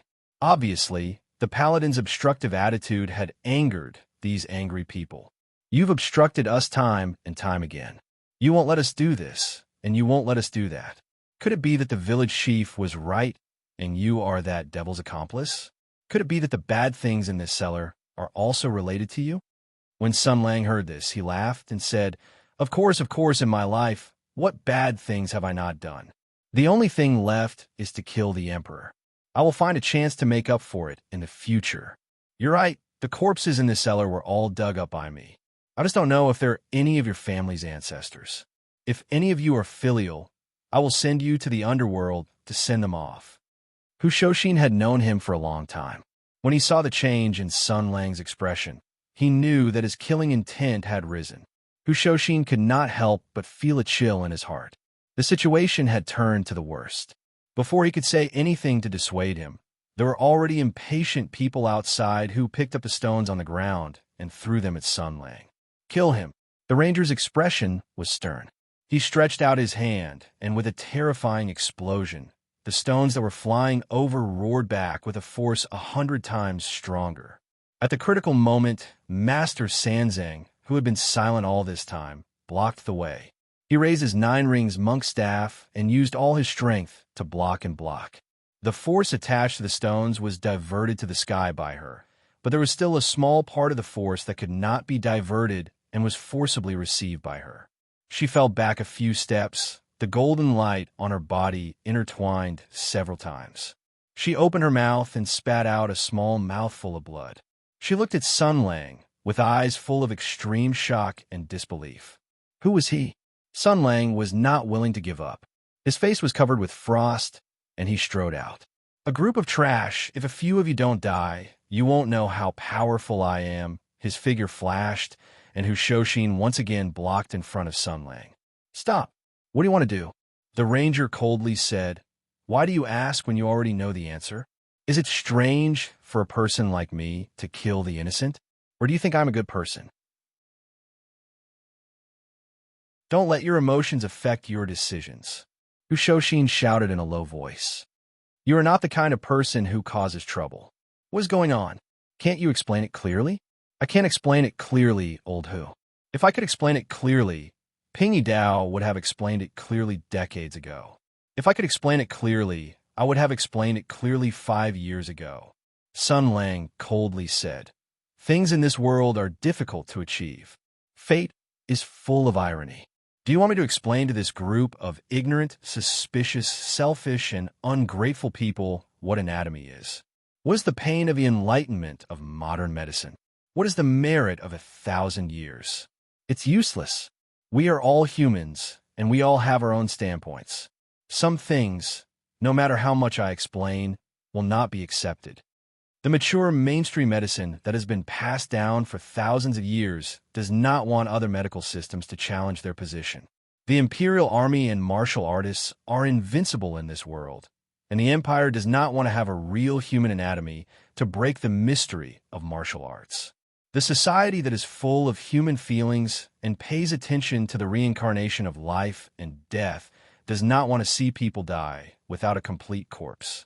The suppression of peers, the fear of those in power, the public opinion of society, everything affects people's views. It affects you, it affects them, and it affects everyone. Together, it interweaves into a net of strangulation. The martyr who walks on this thorny road cannot be tolerated in this world. Who asked him to be so stupid? Who Shoshin cannot help but ask, "Then, what are you doing?" "I'm just watching and observing. I'm watching Ping Yidao's head bleed. I'm laughing at him for overestimating himself. Then I'm watching this boring and sad world constantly strangling him. He thinks that he's doing justice. These sad idiots don't know what they're doing. They don't know that their actions may cause the light to be delayed by hundreds of years, and that their descendants will not be blessed. I just like to see their smug and stupid faces." Sun Lang said coldly. "Then I'm accidentally touched by a heartless idiot. Although I'm not interested in sponsoring and supporting his career, I can still save his life." And his disciple. He took a deep look at Sima Ping and said calmly, "Ping Yidao must have thought and struggled for a long time in the past few years. Finally, he made a decision to not let his disciple walk on his old path. If this is his wish, I will fulfill it for him. Whoever dares to try to let Sima Ping know the truth of the matter and let her see the side of her master that no one else knows, and let an innocent child bear this cruel reality, they don't need to live anymore." He glanced at the shocked villagers and smiled coldly. "Oh, I forgot to introduce myself. I'm Sun Lei. 2 years ago, I committed a heinous crime that you bastards can't even imagine in hundreds of lifetimes. Compared to me, Ping Yidao is like a Buddha.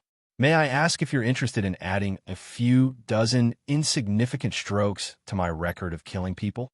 The anger accumulated in his heart could no longer be suppressed. Ping Yidao's experience, his own experience, the cold world, the merciless betrayal, the suspicious people, the selfish people, their forgetfulness, their cruelty, the heroes would not have a good ending, and the brave would not be able to rest in peace. It happened again and again. The temperature in the air seemed to drop. Within a radius of 100 feet, the air was filled with a frightening chill.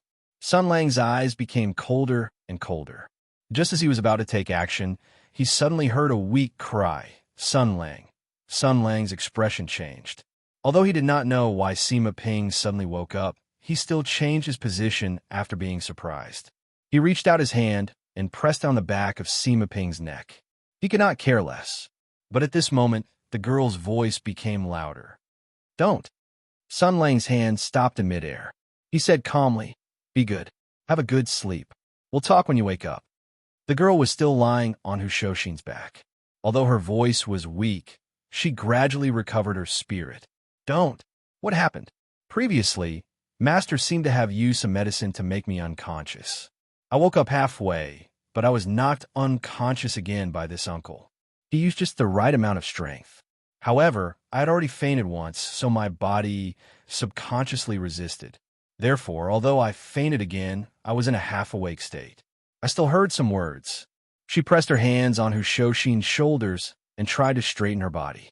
Sun Lang reached out his hand and blocked her view of the villagers in the house. "Don't look." Sure enough, the girl stopped and said softly, I won't look. But can you tell me what's going on? Where's Master? Why is he not here? What happened? Why is everyone in the village so fierce? I vaguely heard someone mention my name, as if I had done something wrong." Sun Lang said calmly, "No, you didn't do anything wrong. Have you forgotten what you told me before? You often hid it from your master and secretly went down the mountain to treat the villagers who were not feeling well. You helped them recuperate their bodies and secretly sent them medicine. When there were some difficult diseases, you would run back to ask your master. Then you would run to collect the medicine. You are so cute and kind. Everyone in the village is so kind and honest. Why would they be fierce to you? The girl smiled at first, but as she smiled, her body started to tremble. Since I didn't do anything wrong, everyone is still fierce to me. Then could it be, Master did something wrong?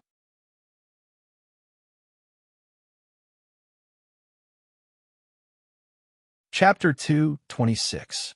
The girl smiled, but as she smiled, her body started to tremble. Since I didn't do anything wrong, why is everyone so angry at me? Does that mean Master did something wrong? Sun Lang sighed slightly. The worst thing had happened. This naive and tender little girl. Earlier she was still sad about the impending departure. She didn't expect that when she woke up from her dream, her world had already changed dramatically. Her loving master was nowhere to be found, and the kind villagers had turned hostile and ruthless. The cruelest thing was that she might come into contact with the truth that her master had never wanted her to come into contact with. It was a thorny road that was destined to have no future end result. In front of this world's common sense, a person's power was limited. He could kill all the villagers in the blink of an eye, but no matter how much he threatened or tempted them, he would not be able to make this group of people truly agree with Ping Yidao's ideals and actions. For the strange doctor, this was the most despairing part. For this matter, this was the most hopeless situation. Killing people was not difficult.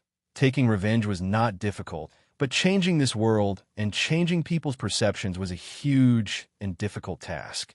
No matter how strong a person was, they would not be able to change people's hearts. Just like how no matter how many people Ping Yidao saved, he would never be able to change the world perception of what he had done. Just like how Sun Lang razed this country to the ground, he would not be able to make the culprit sincerely repent and apologize to him. Thankfully, whether it is me or Ping Yidao, we do not care about this. Hu Shouxin very considerately carried Sima Ping to the side, allowing the tall bookshelf to block everyone's view. Then, he silently retreated. Sun Lang squatted in front of Sima Ping and smiled. This was the most gentle and patient smile the girl had ever seen from Sun Lang. He said softly, "In this world, only one person believes that your master did nothing wrong. But now, I hope that there will be a second person. Your master hopes that you will never have to know this. He hopes that you will forever stay away from this path. So don't look into this for now, okay?" Sima Ping's eyes were blank and sad. She had already realized that something terrible must have happened. The girl lowered her head and asked softly, "What did Master do?" Sun Lang said slowly, "He did something that would make him appear in textbooks a few hundred years later." "You speak so strangely." Sima Ping smiled. "Is it about the godly knife technique?" The ranger hesitated for a moment before nodding. "Yes."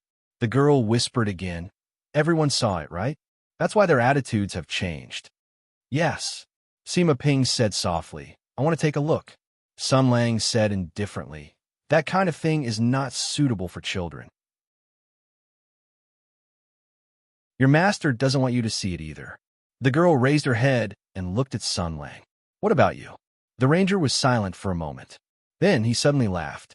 I think it's quite pitiful that your master has been living like this all his life." He stood up, turned his head, and said, "All the bumpkins from the village, go back to sleep. There's nothing for you to do."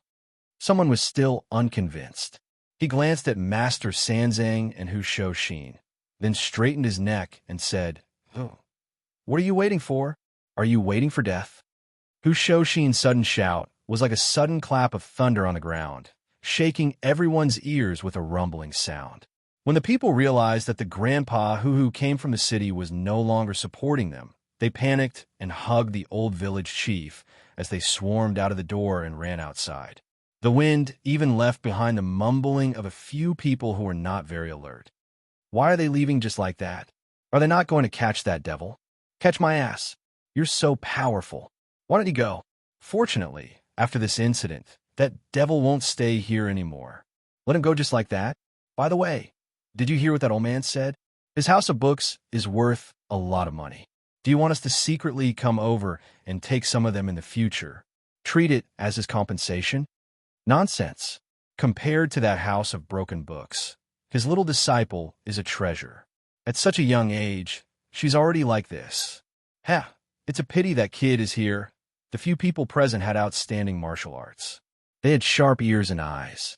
They could roughly hear these trivial words, causing Hushoshin's expression to become very awkward. Fortunately, Sun Lang was focused on Sima Ping's matter and did not have time to pay attention to these small fries. He looked at Hushoshin and said in a cold voice, "Why are you still here? Go find Pingy Dao and bring him back alive. If he dies, everyone in this village will be buried with him." Before Hushoshin could say anything, Master Sanzang said angrily, "Your Excellency's martial arts are shocking. Do you only know how to bully villagers who don't know martial arts? So what if they don't know martial arts? They're weak, so they're right." Sun Lang said coldly, "Also, I'll let you know that not only do I bully villagers who don't know martial arts, I also bully nuns who know martial arts. Go find Pingy Dao for me. If he dies, I'll send your nunnery to the afterlife as well." The master was furious. He grabbed his staff and was about to fight Sun Lang to the death. However, Sima Ping suddenly stood up and came to Sun Lang's side. She bowed deeply to Hushoshin and Master Sanzang. Her face was pale, and there were tears at the corner of her eyes. However, she pretended to be strong and said, "Please help me find my master. Don't hurt him. If there's any misunderstanding, we can definitely clear it up. Although he looks a little fierce, he's actually very good. He saved me, taught me medical knowledge, taught me medical skills, taught me how to be a good doctor. When I treat the villagers and encounter a difficult illness, I'll go back and ask him. Every time, he'll tell me that if there's a lack of medicine, he'll pick it for me the next day." She seemed to have sunk into her memories. She told them little by little about her master. Those were bits and pieces of her daily life. She remembered them in her heart. She believed without a doubt that her master was the best doctor in the world. When Hushoshin and Master Sanzang saw her talking, they couldn't bear to see her like this. Both of them had gone to the cellar to take a look. The depth of Sima Ping's master and disciple relationship would be the same as the pain in her heart when she saw the truth later. At this point, Hushoshin sighed, nodded to Sun Lang, and turned to leave. Master Sanzang hesitated for a moment, then followed behind him, walking out of the bamboo forest. Sima Ping looked at their backs and said softly, "Did you have a conflict with Master Hu? Are you angry with him?" "No, he just did the right thing. This is the reaction he should have." Sun Lang said calmly, "He's a hero. He hates evil. He has no choice but to settle things. He's a retired soldier. He loves the people and sympathizes with the weak. He's a person who lives in this world. He believes in reincarnation and fate. Encountering such a thing, it's normal for him to fly into a rage. If he didn't do that, he wouldn't be Hushoshin." Sima Ping turned her head and asked, "What about you?" "Me?" Sun Lang smiled. "A person who admires your master a little. If he dies like this, it'll be really boring." He looked at the empty room and turned his gaze to the other side. It was the secret entrance to the cellar. The ranger said in a relaxed tone, "Before you go in, think again. Once you go in, there's no turning back." The girl suddenly asked, "Do you believe in my master?" Sun Lang was stunned for a moment. Then he nodded and said, "I do. I've said it before. I'm the only one in this world who believes that your master didn't do anything wrong. I hope you'll be the second one." "The only one?" Sima Ping shook her head and said, "Isn't there still my master?" The ranger was silent for a moment. Then he said, "That's why I said that this is the most pitiful part of him." He walked forward and said, "Come with me. Be careful. Be mentally prepared. Also, don't wet your pants." Sima Ping heard him say such shameless words again. She spat, but her heart was beating fast. Although she didn't know what was down there, it was definitely not something good.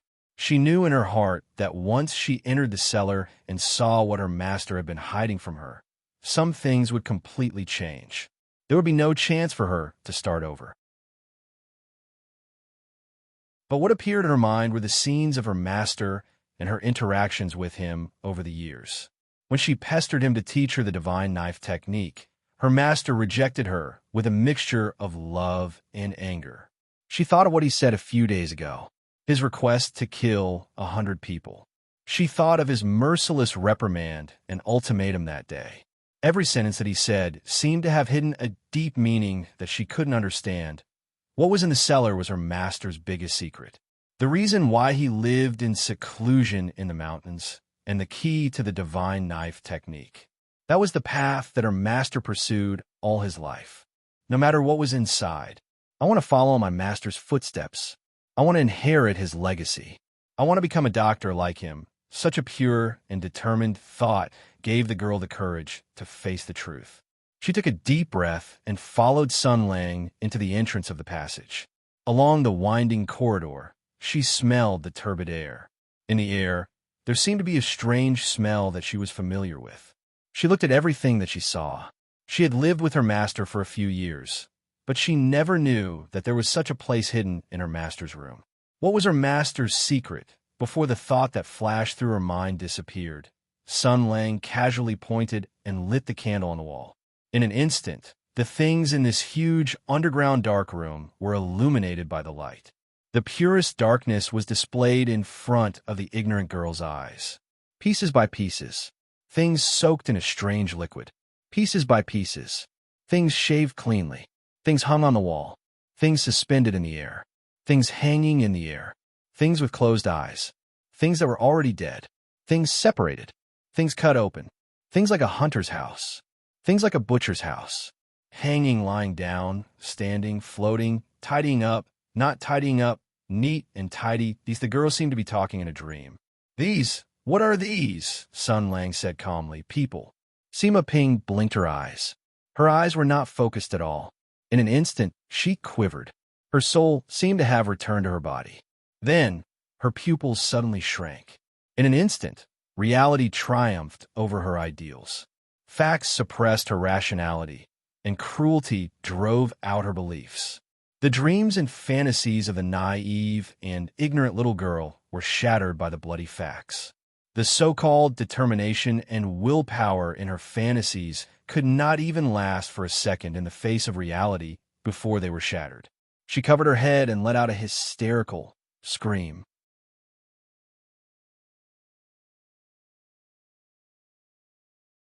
Chapter 227. Fear, dizziness, nausea, helpless. The sounds that he heard and the scenes that flashed before his eyes were distorted and deformed. The world became nothingness, and everything became unreal. Everything was like a nightmare that he could not wake up from, constantly attacking his fragile soul. Sima Ping screamed hysterically. She cried, shouted, questioned, and denied.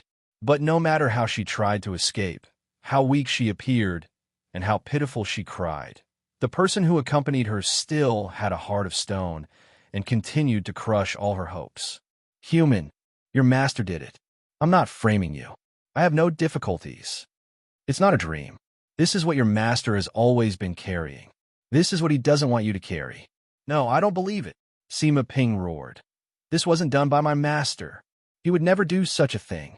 He was a good doctor. He's the best doctor there is. Yes, he's a good doctor, but who would believe him? Sun Lang said lightly. Even you don't believe him now. Nonsense. She glared fiercely at Sun Lang, as if she would pounce on him in the next moment. But the ranger's expression remained calm, and his tone was still indifferent. He coldly said, Your master destroyed the bones of the dead, causing the spirits to feel uneasy. He caused them to die without a complete corpse, and caused them to be unable to reincarnate after death. As a doctor, he went against human ethics. He brought shame to heaven and earth, and brought shame to his ancestors. As a subordinate, he caused medical ethics to be non-existent.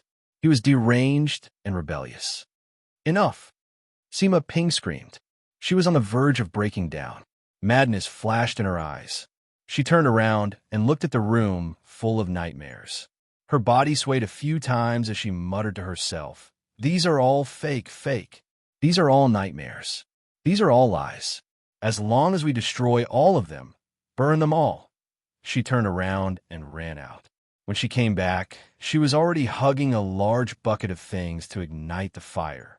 Her right hand held a burning torch. In the dark cellar, the flickering light shone on her face. It was indescribably strange and sinister. The girl seemed to have been possessed, as she kept repeating, "As long as we burn all of them, burn all of them." Sun Lang had been watching coldly from the side. When Sima Ping was about to make a move, he said indifferently, "Once you light this fire, your master, this person, will be considered to be burned alive by you." The girl turned around and said in a strange tone, "What did you say?" The ranger said, "What, isn't it? This old thing has been a doctor here for a few years. He also treated people and taught them his skills. In the end, people found things in his cellar that they couldn't understand and accept. So all of their gratitude turned into anger." The kindness of treating people and saving people became small favors that they conspired for. All of their fear and fear turned into malice. It was as if Ping Laoxi's treatment and help for the past few years without asking for anything in return was just to dig up his family's grave. And his disciples, they kept saying that it was for their dreams, for medicine, to become a famous doctor in the world. They wanted to take over their master's mantle and learn their master's godly knife technique. Even before they stepped into this cellar, their hearts were filled with heroic determination and strong will. But in the end, didn't they become fools as soon as they came in? Sun Lang sneered. They even want to burn these things. Are they so anxious to deny everything about their master? Are they so anxious to escape the terrible reality? These people in the cellar were carried out by your master one by one, cut open with a knife, cut up bit by bit, and hung up one by one. His honor and disgrace, his perseverance, his sacrifice, his sorrow, his everything, were all in this small room. This was the portrayal of his entire life, laughable and sorrowful. Do you want to use your identity as his only disciple to use a fire to draw a bright into your master's life? Although his tone was calm, there seemed to be great power in his words. Every word knocked on the girl's heart. For a moment, she seemed to understand something, but also didn't understand anything. Sima Ping took 2 steps back. Her eyes were confused and helpless. She looked at Sun Lang. There were thousands of words in her heart, but she didn't know where to start. Sun Lang said indifferently, "What? You don't want to burn them? You want to kill your master? Do you want to do it now? Looking at you now, even if your master was in front of you, you would still stab him with a knife." The girl lowered her head. Her face was hidden in the shadows under the light. It was as if she was talking in a dream. She said softly, "I just don't understand why do we have to disturb the dead? They are all young. They didn't die of old age. They should have died of illness. These are all patients. They suffered from illnesses that couldn't be cured. They suffered pain when they were alive. They felt their lives withering day by day. They were pitiful and helpless. As doctors, you couldn't relieve their pain when they were alive. Why do you not let go of their corpses after they died? Why do you have to cut them open like this, separate them, and hang them up like a butcher's goods, like a hunter's spoils of war?" Sima Ping muttered. It seemed like she was saying it to herself, but it also sounded like she was questioning. Her voice suddenly rose. It was a scream with a crying tone. "Why do you have to do this kind of thing?" Sun Lang said indifferently, "For the medical path, to save people, to let those illnesses that can't be cured now be cured in the future. To let those people who can't be saved now be saved in the future. I don't understand. I don't understand." Sima Ping's eyes finally burst into tears. She threw the torch in her hand to the side and pressed her hand tightly to her chest. Her heart was beating wildly, and even breathing became difficult. However, she still loudly vented her emotions, vented her doubts, and cried out her sadness and confusion. Why do we have to cut open human corpses to treat illnesses and study the medical path?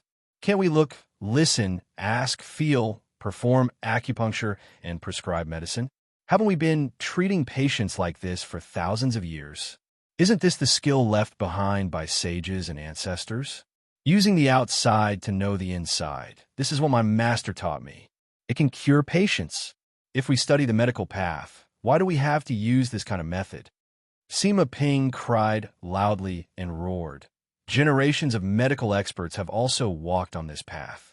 The medical path is also constantly moving forward and changing, from discussing cold and miscellaneous diseases to meridians, casting acupuncture bronze statues, peaceful and beneficial to the people, formula for peaceful and beneficial to the people, formula for peaceful and beneficial to the people, formula for children's medicine, differentiation of febrile diseases, Qingzhu gynecology. These medical experts that were praised by my master deduced the medical path to benefit the future generations and save thousands of people. However, the ancestors didn't cut open all the patients and hang them up. Why did my master do this? Can't he study the medical path like the ancestors?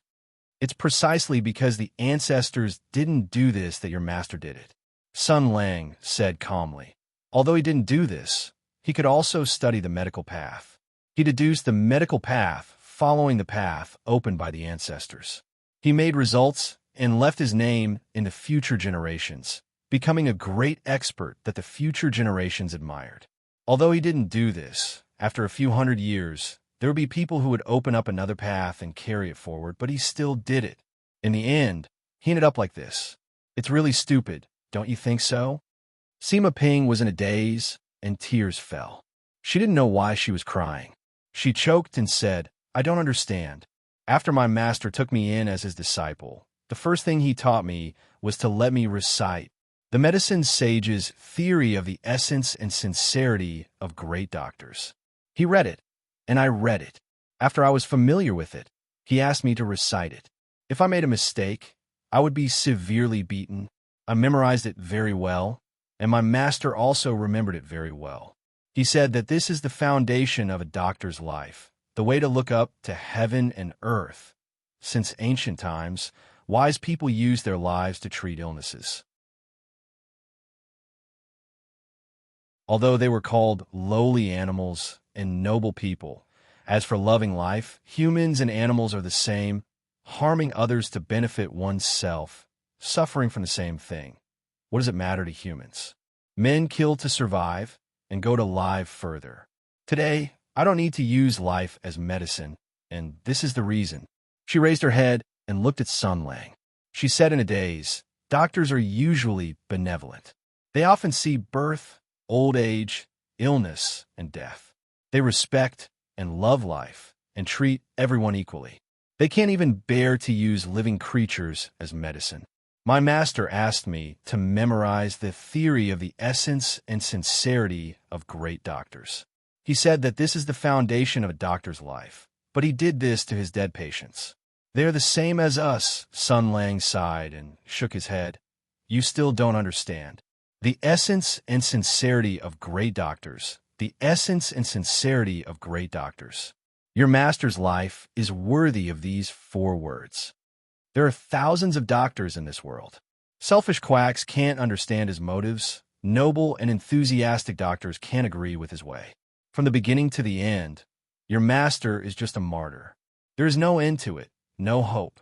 The paladin looked at the girl and said seriously, it's reasonable that you can't understand it, but I still hope that you can become a little smarter, and accept and recognize all of this.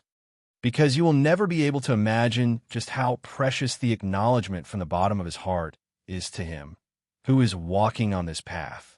Because this path will never have an end, and it will never have an end.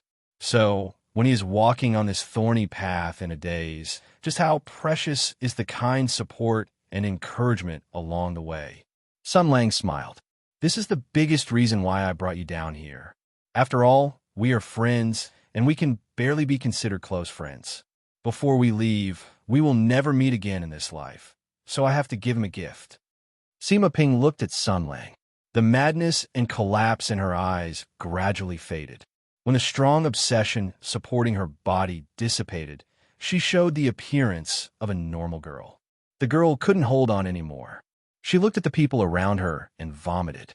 She vomited until the sky turned dark. Sun Lang breathed a sigh of relief. You are paralyzed.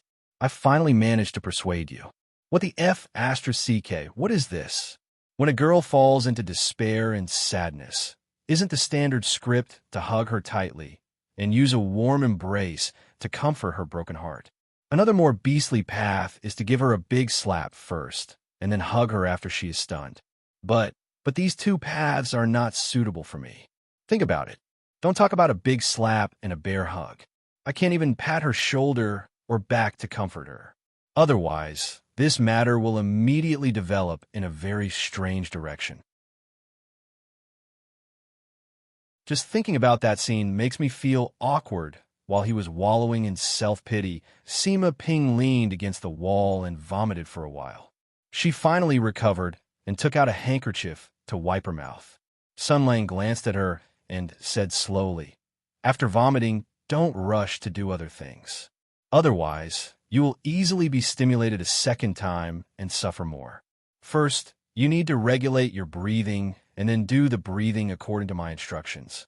Then, transfer your inner chi from..." Sima Ping heard his voice and felt a little relieved. After she did as she was told, the feeling of disgust and nausea in her heart disappeared. She forced a smile. "You know a lot," Sun Lang said indifferently, "because I've vomited before, and it was much worse than you are now. Under certain extreme circumstances, people will always discover some small tricks without a teacher to make themselves feel a little more comfortable." The girl didn't know what to say. She lowered her head and looked at the traces of her vomit on the ground. Her face was a little hot. She hurriedly said, "Let me clean up here first." After the girl finished speaking, she ran up to get the cleaning tools. Sun Lang glanced at the various bloody and creepy specimens in the room and then looked at the vomit by the wall. He shrugged and smiled. Sima Ping shoveled the soil and covered the vomit. She used a broom to sweep it back to the shovel. Sun Lang stood at the side and watched her work. After the hysterical shouting and venting, Sima Ping's emotions had calmed down a lot. Her tone had also become steady. It seemed that after all this, she had grown up a lot. Of course, it was referring to the mental aspects. At this moment, she said while cleaning, "So everything is like this? Is this the so-called divine knife technique? No wonder Master was unwilling to teach me." Sun Lang smiled. "He was afraid that you would go crazy. That is only one of the reasons. Perhaps he never intended to teach you. Taking you as a disciple was just an obsession." The girl stopped what she was doing. "Obsession?" "Yes, obsession. He wanted to teach you the ability and not let you walk on his own path. He wanted to cultivate you into a righteous doctor, painstakingly learning, caring for the patients, compassionate, and helping the world. Even if sometimes you're not strong enough, life and death are up to fate. If you can't save the patients, you will have a clear conscience. He wanted you to walk on this path and become a famous doctor respected by millions of people. He wanted you to follow the path of a saint and become a master of medicine." Sun Lang's tone was a little strange. This is another possibility for him. If he didn't choose this thorny path, what he would get would definitely be this kind of light. Sima Ping nodded. Then, she suddenly stared at Sun Lang. "You seem to know my master very well. This should be just your guess." "Yes, it's just a guess, but it's not far from the truth." Sun Lang smiled faintly. His tone was calm with a touch of sadness. "Because I have the same obsession. We are all people who could have stood under the light, but were trapped in the darkness. Fate is unpredictable. Nothing can be more than this. What is lost will never come back."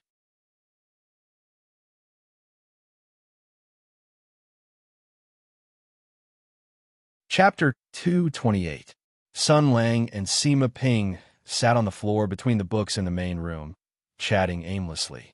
The world was hard to fathom, and people's hearts were hard to change. Not to mention, Sima Ping accepted this fact in a moment. It was unrealistic for her to raise her arms and shout that the dissection technique was good. However, the girl's mood had already calmed down. At least, she no longer avoided the topic of her master. She glanced outside the door and said softly, "My master." Sun Lang smiled. "Don't worry, your master is very slippery. If he wants to run, that snotty young master won't be able to catch him." The girl glanced at him. "What about you? Are you going to stay here with me? I heard you say that you didn't come to find that young Master Wu Hen." The ranger smiled mysteriously. Everything that happened tonight was arranged by that snotty young master to deal with your master. The appearance of Old Hu and that Master Sanzang is undoubtedly an unexpected variable. These two people's martial arts are very strong, enough to obstruct young Master Wu Hen from achieving his goal. Now that I've sent them to find your master, if you were that snotty young master, what would you do? The girl thought for a moment, and her expression changed. I would take drastic measures and directly come here. Sun Lang snapped his fingers and nodded. That's right. I'll stay by your side. If I'm lucky, that young Master Wu Hen will deliver himself to my door. Sima Ping was startled. You'll deal with him alone? That snotty young master's martial arts are very good. I've seen his swordsmanship before. It's very fast. What's the use of being fast? Sun Lang smiled. People who truly understand speed won't blindly pursue it. Instead, they'll find a way to control it. Snotty young master's broken sword is simply a pile of scrap iron. I can cut him to death with a stick. Bragging so big, don't be exposed when the time comes. In any case, you're planning to use some strange method to win. Sima Ping made a funny face. Although she didn't believe Sun Lang's boastful words, the other party's mischievous grin gave her a sense of relief and relaxation. She was no longer worried that young Master Wu Hen might launch an attack. However, when she saw Sun Lang's amazing appearance, she couldn't help but strike a blow at him. You speak with such certainty. You've clearly calculated young Master Wu Hen's movements. What if you've miscalculated? If he sees that we have such a big lineup and feels that he has no chance of winning, so he directly escapes, wouldn't you have missed a good opportunity tonight? Sun Lang shook his head. It doesn't matter. Fourth Ping's matter is more important than that. I don't really care whether young Master Wu Hen escapes or not. Or rather, I still haven't figured out whether I should keep him or let him go. The girl didn't understand the deeper meaning behind Sun Lang's words. She was concerned about another matter. Sima Ping asked curiously, I've always heard you call my master Ping Laosi. Ping Laosi? Have you always called him that? He refused to tell me about his past, but you often mentioned it. Did you know each other before? How did you know each other? Was my master like this before? Sun Lang froze for a moment. Your master? Oh, he was also like this before. Little girl, don't come over with an expectant face. Your master's previous experience was very boring. Moreover, he was old-fashioned, uninteresting, reclusive, and cold. He wasn't interesting at all. No one liked to play with him. Do you still want to listen? All right. While you're at it, I'll dig out those memories that are about to rot and show them to you. In the night, the lights were shining. Sun Lang and Sima Ping were sitting on the ground between medical books. The ranger raised his finger, sometimes smiling, sometimes curling his lips, shaking his head as he talked about the past. Sima Ping was sitting opposite him, hugging her knees, listening attentively. Sometimes she would be fascinated, sometimes she would smile knowingly, and sometimes she would curiously interrupt to ask questions. Time slowly passed like this. After an unknown period of time, when they raised their heads again, the sky outside was already bright. A night had actually passed just like this. Sima Ping was surprised. Time really flies. Sun Lang's expression was a little complicated, as if he hadn't woken up from his memories. He lowered his head slightly. Warmth and coldness intertwined in his eyes. In the end, he smiled gently. Yes, time really flies. The girl stretched her body and suddenly turned her head with a smile. Thank you for telling me the story for so long. Thank you for telling me the story about my master. I don't know anything about his past. Although I don't know if what you said was true or false. Although you boasted a lot. Sun Lang came back to his senses and said blankly, When did I boast? Sima Ping wrinkled her nose and made a face. You didn't boast? Although I grew up in the mountains and didn't study much, I still know some things. Those people you talked about, I have heard a few of their names. They were all famous heroes in the world. After the war, they were all great people. In your mouth, they all became your subordinates that you ordered around. If you didn't like them, you would raise your hand to hit them. If you felt that they were stupid, you would scold them. Not only did those people not get angry, they even continued to hang around you shamelessly.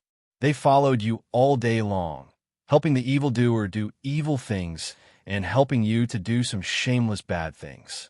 You should have a limit to your boasting. Sun Lang's tone was a little complicated. Then, why can't they be shameless?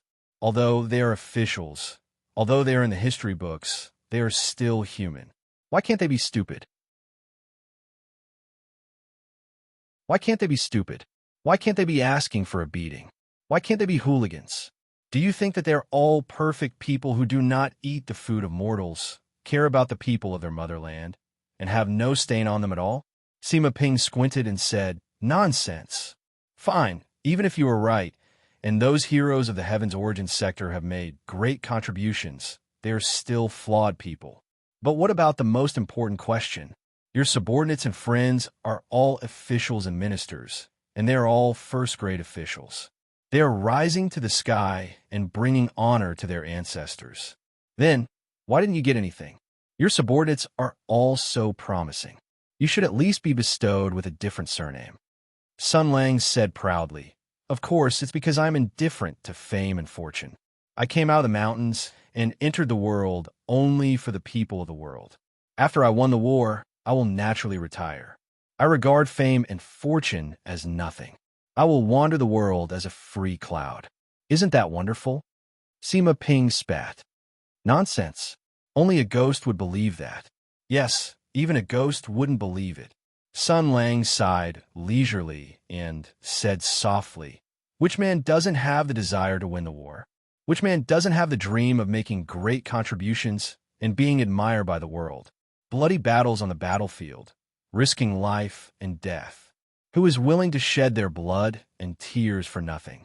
Confidants, comrades in life and death, great contributions, and the admiration of all people. Who is willing to give up these and abandon them, wandering the world alone?" His tone was light and calm, but Sima Ping could not help but feel the faint sadness in his words. The girl instantly thought of her own master, and her heart ached. "My master, didn't he give up on these things?"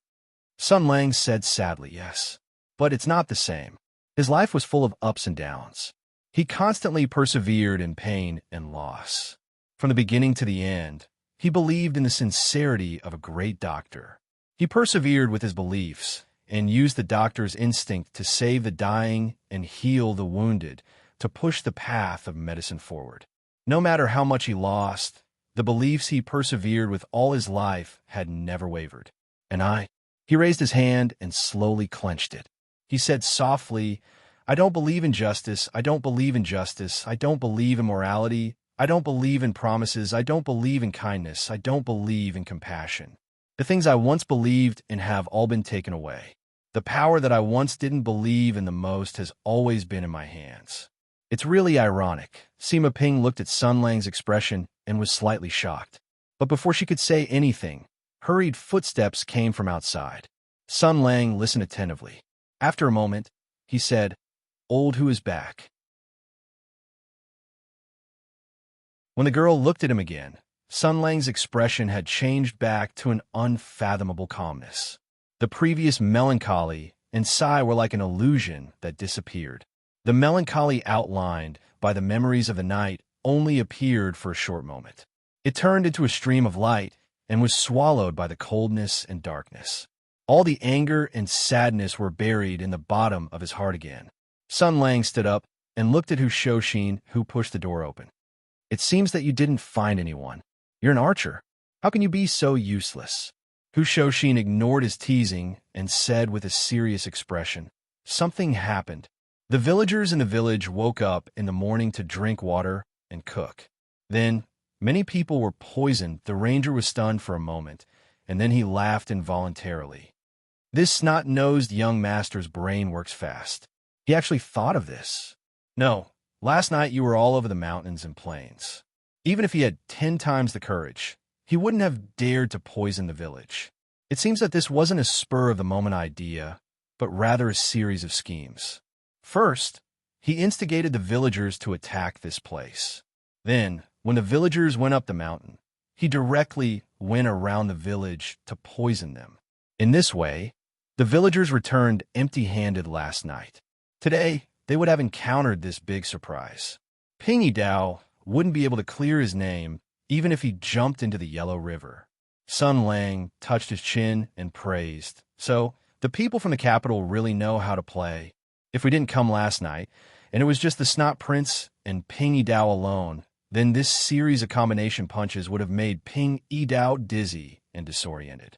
He wouldn't be able to differentiate between north, south, east, and west. No, this doesn't make sense. If the Snot Prince only wanted to clean up the mess for his master, would he need to go through so much trouble? He muttered to himself and fell into deep thought. Hu Shouxin didn't care about what he was saying. He looked at Sima Ping and said quickly, "Let's put your master's matter aside for now. Right now, the village is filled with cries. Dozens of villagers have been poisoned and are in imminent danger.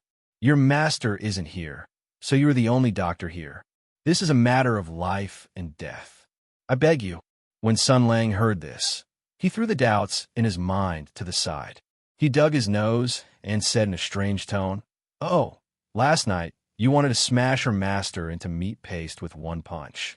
Today you are advising the little girl to repay evil with good and let bygones be bygones. Stick Hu, when did you have such a bad habit?" Hu Shouxin said calmly, "Because I'm not a doctor. That teacher is also not a doctor. If I could do it, I wouldn't have come to beg her. Sun Lang, perhaps in your eyes, the lives of the villagers are insignificant. Even if they all die in front of your eyes, you won't even bat an eyelid. But I can't. I am a warrior. I am a soldier. I know that these people are ignorant, cowardly, selfish, greedy, and even have evil thoughts in their hearts. But this is not a reason to watch them die. You don't care about these things, but I can't. This is my country. This is my home." "Yes, this is your country, your home," Sun Lang said coldly. "What if I don't let you care?" Hu Shouxin was silent for a moment and said calmly, "Then you can kill me as well." Sun Lang's gaze suddenly became as sharp as a knife. Hu Shouxin looked back at him without hesitation. Sima Ping saw that the situation was not good. She stood between the two of them and said seriously to Sun Lang, "Let me go. If Master was here, he would definitely do the same." When she mentioned Ping Yidao, Sun Lang retracted his gaze. He snorted and said indifferently, "Of course he would do that. Then he would naturally fall into young Master Wu Hen's trap. A hero who cares about the people, a genius doctor with a kind heart. Quickly go and save the world. Let's see if those simple people will appreciate your kindness." Sima Ping turned her head and gave Hu Shouxin a look. Then she ran to get the medicine box. Sun Lang glanced at his former close friend. He snorted and walked outside. Hu Shouxin's voice came from behind him. "Are you disappointed in me? You feel that the greater the power, the greater the responsibility. You believe that the strong have the duty to protect the weak. You have always acted and always paid the price. You are much better than a selfish and cold-blooded person like me. You are much more useful to this world. This is very good, very handsome, very heroic. Actually, I also want to be like this." Sun Lang smiled. His smile was very helpless. He turned his head, and his smile became even more brilliant. "But this world doesn't leave a place for me. How do you expect me to love it?" Hu Shouxin was startled. Sun Lang turned around. He was still smiling. His smile was very brilliant. "Old Hu, I met you. You asked me to stay and let me be a ranger. At that time, I didn't want to. I didn't want to look for you. I felt that something was wrong, but I'm stupid. I didn't think clearly at that time. I just felt that something was wrong. But just now, I finally understood." He walked forward and patted Hu Shouxin's shoulder. He said calmly, "Old Hu, the problem is we have never been on the same path. Why did you ask me to stay? You're tuning in to the Warrior Lore YouTube channel. Don't forget to subscribe and join us on this journey to catch the most captivating stories.